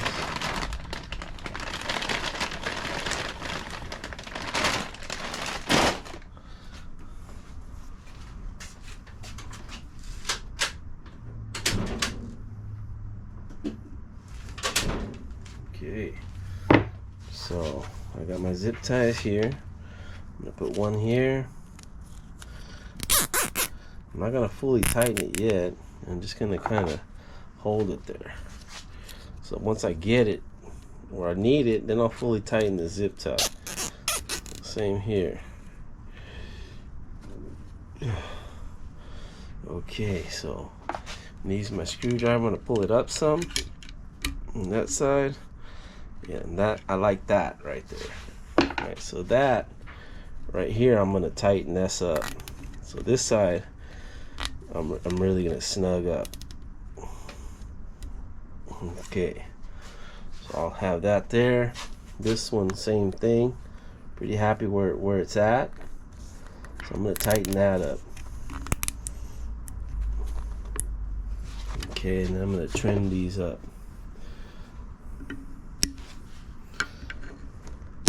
Okay, let's take a look at that, how that looks so far. So right now I'm clear of the gear teeth. You know, I'm right above the cage, the end of the cage. I got a nice little radius here. I'm not touching anything. I'm not touching the nut or the bolt. I'm running along here. Over here you can see I have a little bend, and it's going down into that. So all we got left is just to finish tightening the other spot. So most likely I'll do my bulkhead fitting, tighten that up, then I'll work the rest of this line. You know, it's pretty much clear of everything as it is. You know, let me get my light so we can see a little better. Well, if you look, I'm clear of it touching anything. So if I just wanted to put my fitting on and go, I think I'm okay. But we're gonna make it look clean. So let me set this down here, and then we're gonna continue. Okay, so we've turned our housing sideways. You can see here our line is kind of poking through right here. So my fitting, I'm gonna clean it a little bit. Give it a little clean with some brake cleaner, make sure everything's fresh. You know, I probably should have inspected this before we started. Make sure there's nothing cracked or anything like that, since the other piece had broken off. But I have spare pieces, you know, so I'm just gonna wipe this one down a little bit, a little grease on there, some chunky stuff, you know. So you can always use some Teflon tape or silicone to kind of seal it off when you go to thread it back in. All right, so it don't look too bad. Okay, so we're gonna probably put a little Teflon tape on there if I have some laying around. I'd rather use silicone, but I'll just use some of this. This works just as good. So we're gonna put some of this on there.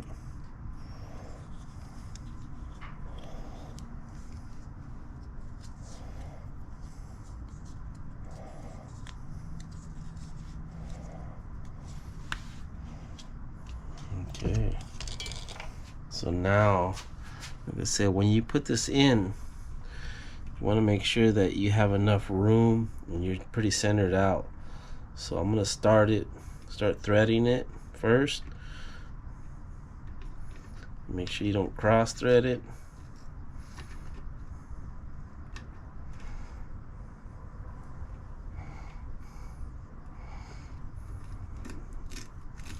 There we go. Get a little wrench for that. It's already out.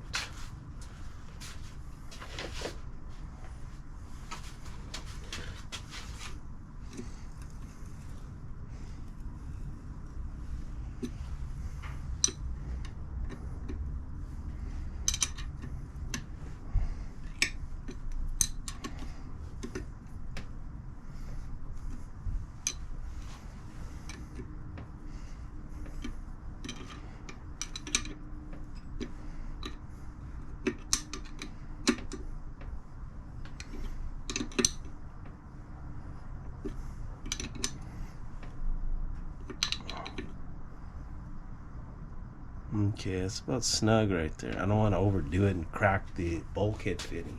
So you see how my line's kind of off, right? So I can tug on the back side of it. I can push it and manipulate it a little here to try to center it out. I notice there's a little hair or something in here that I want to get out. I don't want that messing with my pattern there. My pattern, my airline, that's what I'm saying. So I think it's old Teflon tape. There we go. Okay, well, it's still there.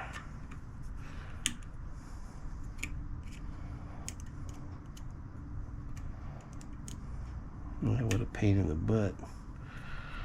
Okay, there it is. Got it. Okay. Yeah, I got to get one back in. Okay, so there's the O-ring that came out of it. Looks a little beat up. There's some hairs coming out. It's still usable, but I have another one that's in a better shape, so I'm gonna throw that in there. Right, pop that in there. We're gonna throw that in. Remember, this is the older style with the blue line. The black line uses different pieces.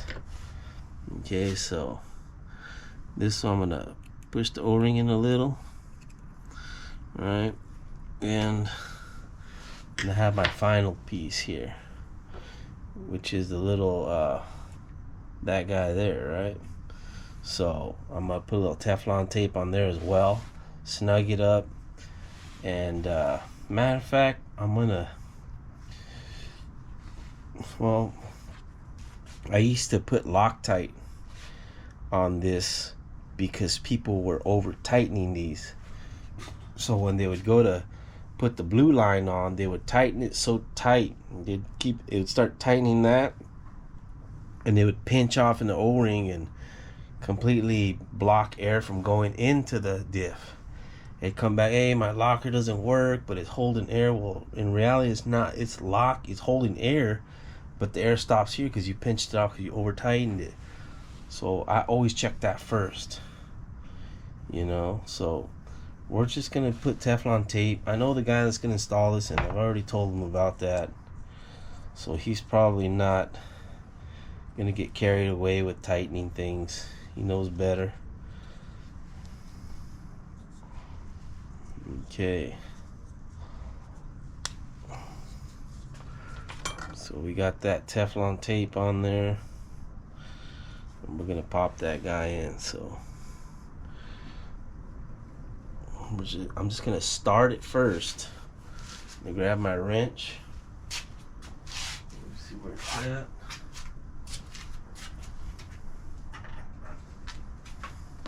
And one thing I like to do is I like to push the line, the brass line, into that as I tighten it. So I want to feel it. That way I know it's in there. I'm not putting that in there, pushing the line out, and it's not gonna do anything. So I just want to make sure it's in there. So I'm putting a little pressure on that as well. So you could probably it's a little snugger because of the tape, but we're gonna snug this up a little.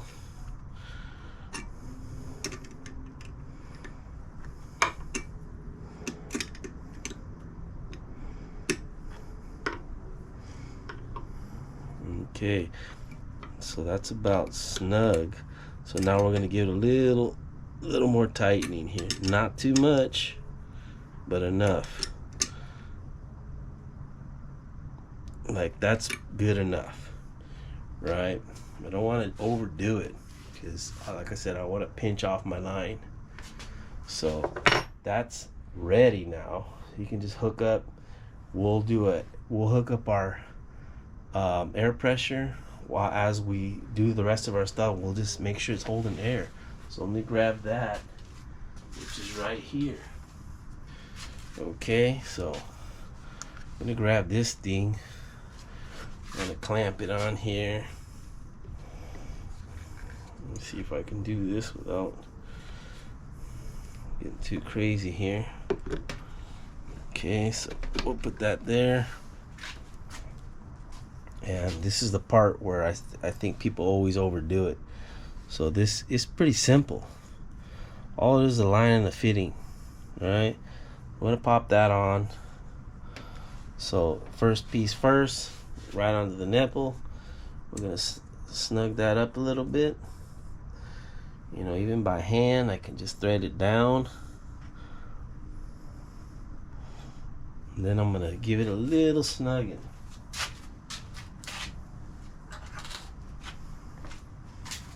So I'll give it just a tad right here. And if, like I said, if I get leaks, then I'm gonna have to start adding Teflon tape and all that stuff. So sometimes I can get it without having to do anything here. So let me hook up my air to that. Move it this way a little. Close that valve. And let's see if it holds.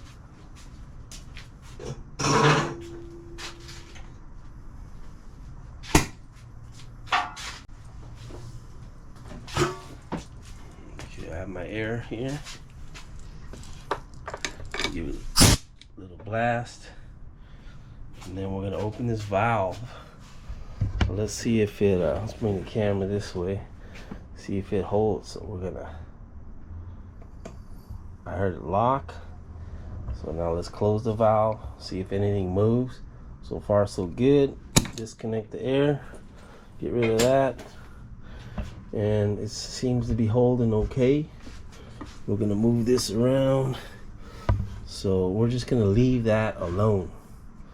So if it's still in the same position, the needle just right under 120, then we're good. So we're gonna keep working here, doing other things, and you know, we'll come back to that just to check it. So there's still the pinion seal we gotta do, you know. So let's, matter of fact, while it's at this angle, we'll just do that. Okay, so at this point we're gonna remove, while our ARB is sitting there holding pressure, it's still holding. We're gonna leave that sitting. All right, so we'll be able to remove all this, bang on it, move it, install the yoke, the seal, do all that business, and then we'll check back, see if anything's moved with our ARB or our pressure gauge. But so far it's holding. So we're gonna remove this yoke.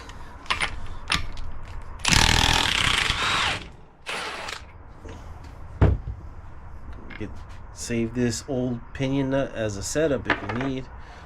This is not going to come off, so we're going to use our puller.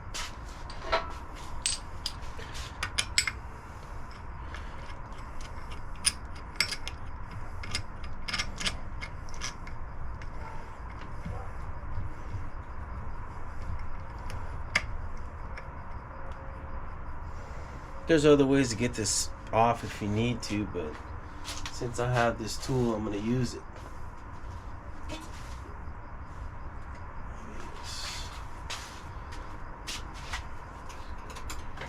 Let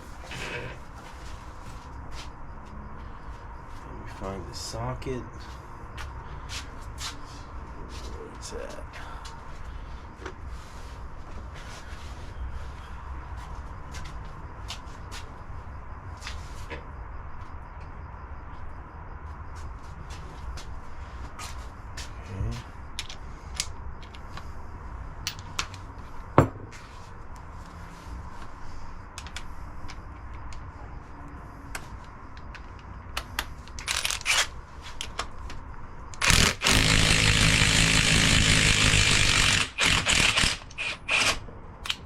Okay, so we got that off. Let's get rid of this puller for a minute. Okay, so the yoke, we kind of cleaned it earlier, and I don't think we really got too dirty, but we'll give it a little wipe down anyway. So we're gonna check this area out, clean it really well. Get a little brake cleaner, give it a little flush. I really want to clean this inside surface so my seal sticks. Doesn't want to slide out or any of that business. I also want to clean any markings off this pinion. Or I can put new markings on there showing, see if the pinion nut moves. I'm going to clean my pinion threads really well, because I need my Loctite to have something to grab onto. So I'm going to do that. And that's about it. I think I can put the seal in and the pinion nut yoke. Alright, so my yoke, like I said, looks pretty clean. I'll give it one last wipe. Let's clean the inside of this. There's a little gunk in here. Maybe some old Loctite. Looks pretty good now. Okay, so my seal is gonna go in. So this seal, you know, before I put it in, there's a couple things I want to do. I definitely want to put seal in this little area here where it's gonna seal. I guess it's gonna sit something like that, right? Or actually this way. So what I don't want is that to be dry and them both to be dry. It'll just create heat, might melt the seal or make it hard and flat, and then it's gonna leak. So might as well do it before I even install it. Put a little grease in here. Alright. You don't gotta go crazy. You just need enough to give it that little slide action. Okay, and then another area is there's a little spring back here that kind of gives that gives a little pressure on the seal, or gives a little help. So that can fall out. You'll never even know it. So I've had them pop out, and I go to remove the yoke, and it's smashed in between the other the back of the yoke and the back of the bearing. So what I always do now is I put a little grease coat on that so it doesn't pop out, and that seems to work pretty good. Okay, so now I'm just gonna knock it in. So I like to use a plastic mallet. You know, other guys use a tool. I'm you know, I don't use tools if I don't need to, but I've gotten pretty decent at installing stuff over the years. So there's some areas where I do.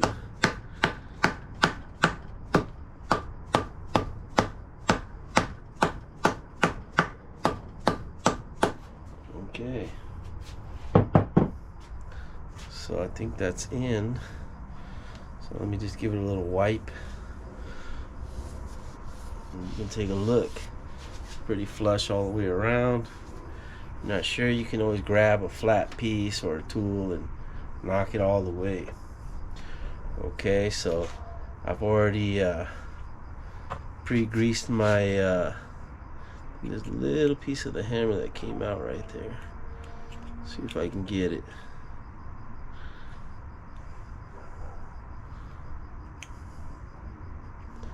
There it is. Look at that. Okay, so looks good. I might just put a thin coat here. Probably don't need it since I put it on the seal already. Alright, but I'm gonna do it anyway. It ain't gonna hurt it, because I'm not killing it. I'm not putting tons. I'm just putting a little skim. Alright, so now I can set that in. I've already cleaned my threads pretty good for my pinion nut. I'm just gonna tap this in, line it up.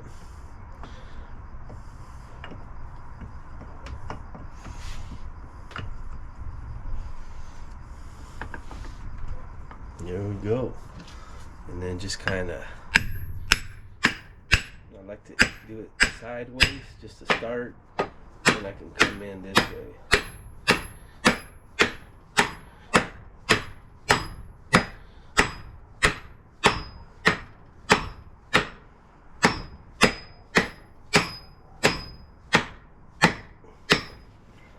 Okay, I think I'm about as far as it wants to go. So now I have my pinion nut, and like I said, I always clean everything, so I'm going to clean this as well. Came out of the package. You know, they sometimes they put these oily solvents or, you know, rust prevention things, and you know, I just like to make sure all my stuff is going to work. So I'll do this, clean this as well, make sure the Loctite's gonna hold and function like it's supposed to, and we'll put a little bit of Loctite. I'm gonna put a drip on here and just a little on the nut. Alright, and then I'm gonna thread that in by hand first. I'm gonna gun it down I got a little bar here I'm gonna use. I'm gonna put it in between these, so it kind of helped me hold it, so it doesn't move on me, you know. And then I'm gonna zap it. So I have a crush sleeve eliminator, right? So I'm only gonna compress it until it stops, and I don't want to overdo it because I don't want to crush my shims, overdo it on my shims.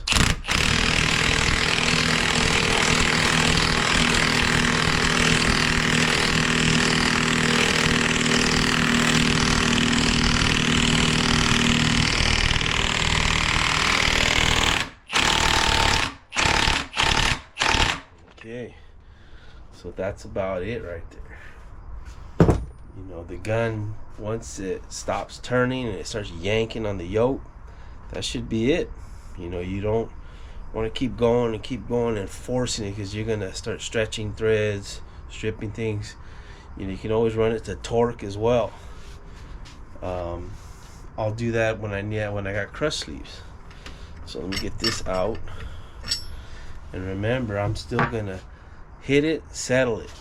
So I'm gonna grab my heel bar, and this will work for right now, the heel bar, and just give it a little pop, one more pop, and make sure that it's nice and settled so it moves smooth. Okay, it's got nice preload now. Alright, so here I got my little thing. I'm gonna take my punch and just knock that in. Then I'm gonna wipe it, probably mark it so I'll know if anything moves or not.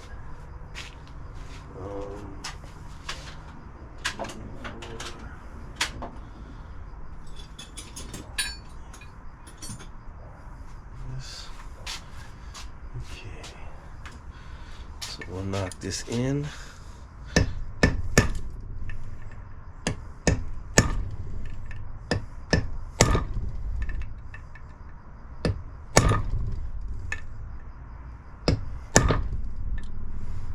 Okay, so I'm good with that. Alright, so I'm gonna get a little bit of, see if I have any of this stuff left. I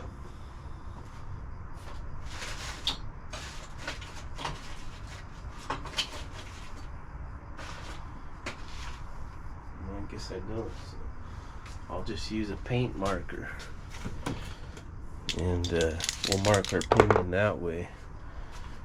Usually I like to use some torque paste, or it's like a crayon consistency. That way most average people don't have that. That way you know if somebody's tampered with the pinion, or you know, you get a true reading. Somebody can always just repaint something. So, but anyway, we're gonna do this. All right, we're gonna mark here.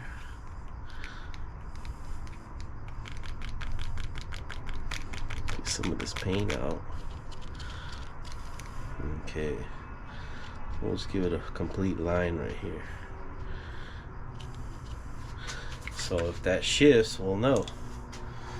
Okay, so that's done. If you look at our ARB, it's still at the same pressure. So I think our ARB is good. Pinion's in. I think we're done. We've already put the pinion seal in. We ran everything, changed all the brand new bearings, changed everything to brand new bearings and seals. And we're gonna flip it one more time. Take a look at everything and call it a day. So let's get some light over here. If you look at the line, you know, it looks pretty good. It looks like a little piece of something there. I'm gonna dig that out with my finger. It was an old piece of silicone. Little hair right there. Okay, so everything looks pretty decent. Pattern's good. Everything looks like we returned everything back. Got a good preload. Caps are torqued. So it's ready for the customer to take it back. Alright, take a look. Everything looks good. Still holding pressure. You know, we'll even release this pressure just to finalize this. Alright, so there goes the rest of the air. Okay, so set this down and I think we're done.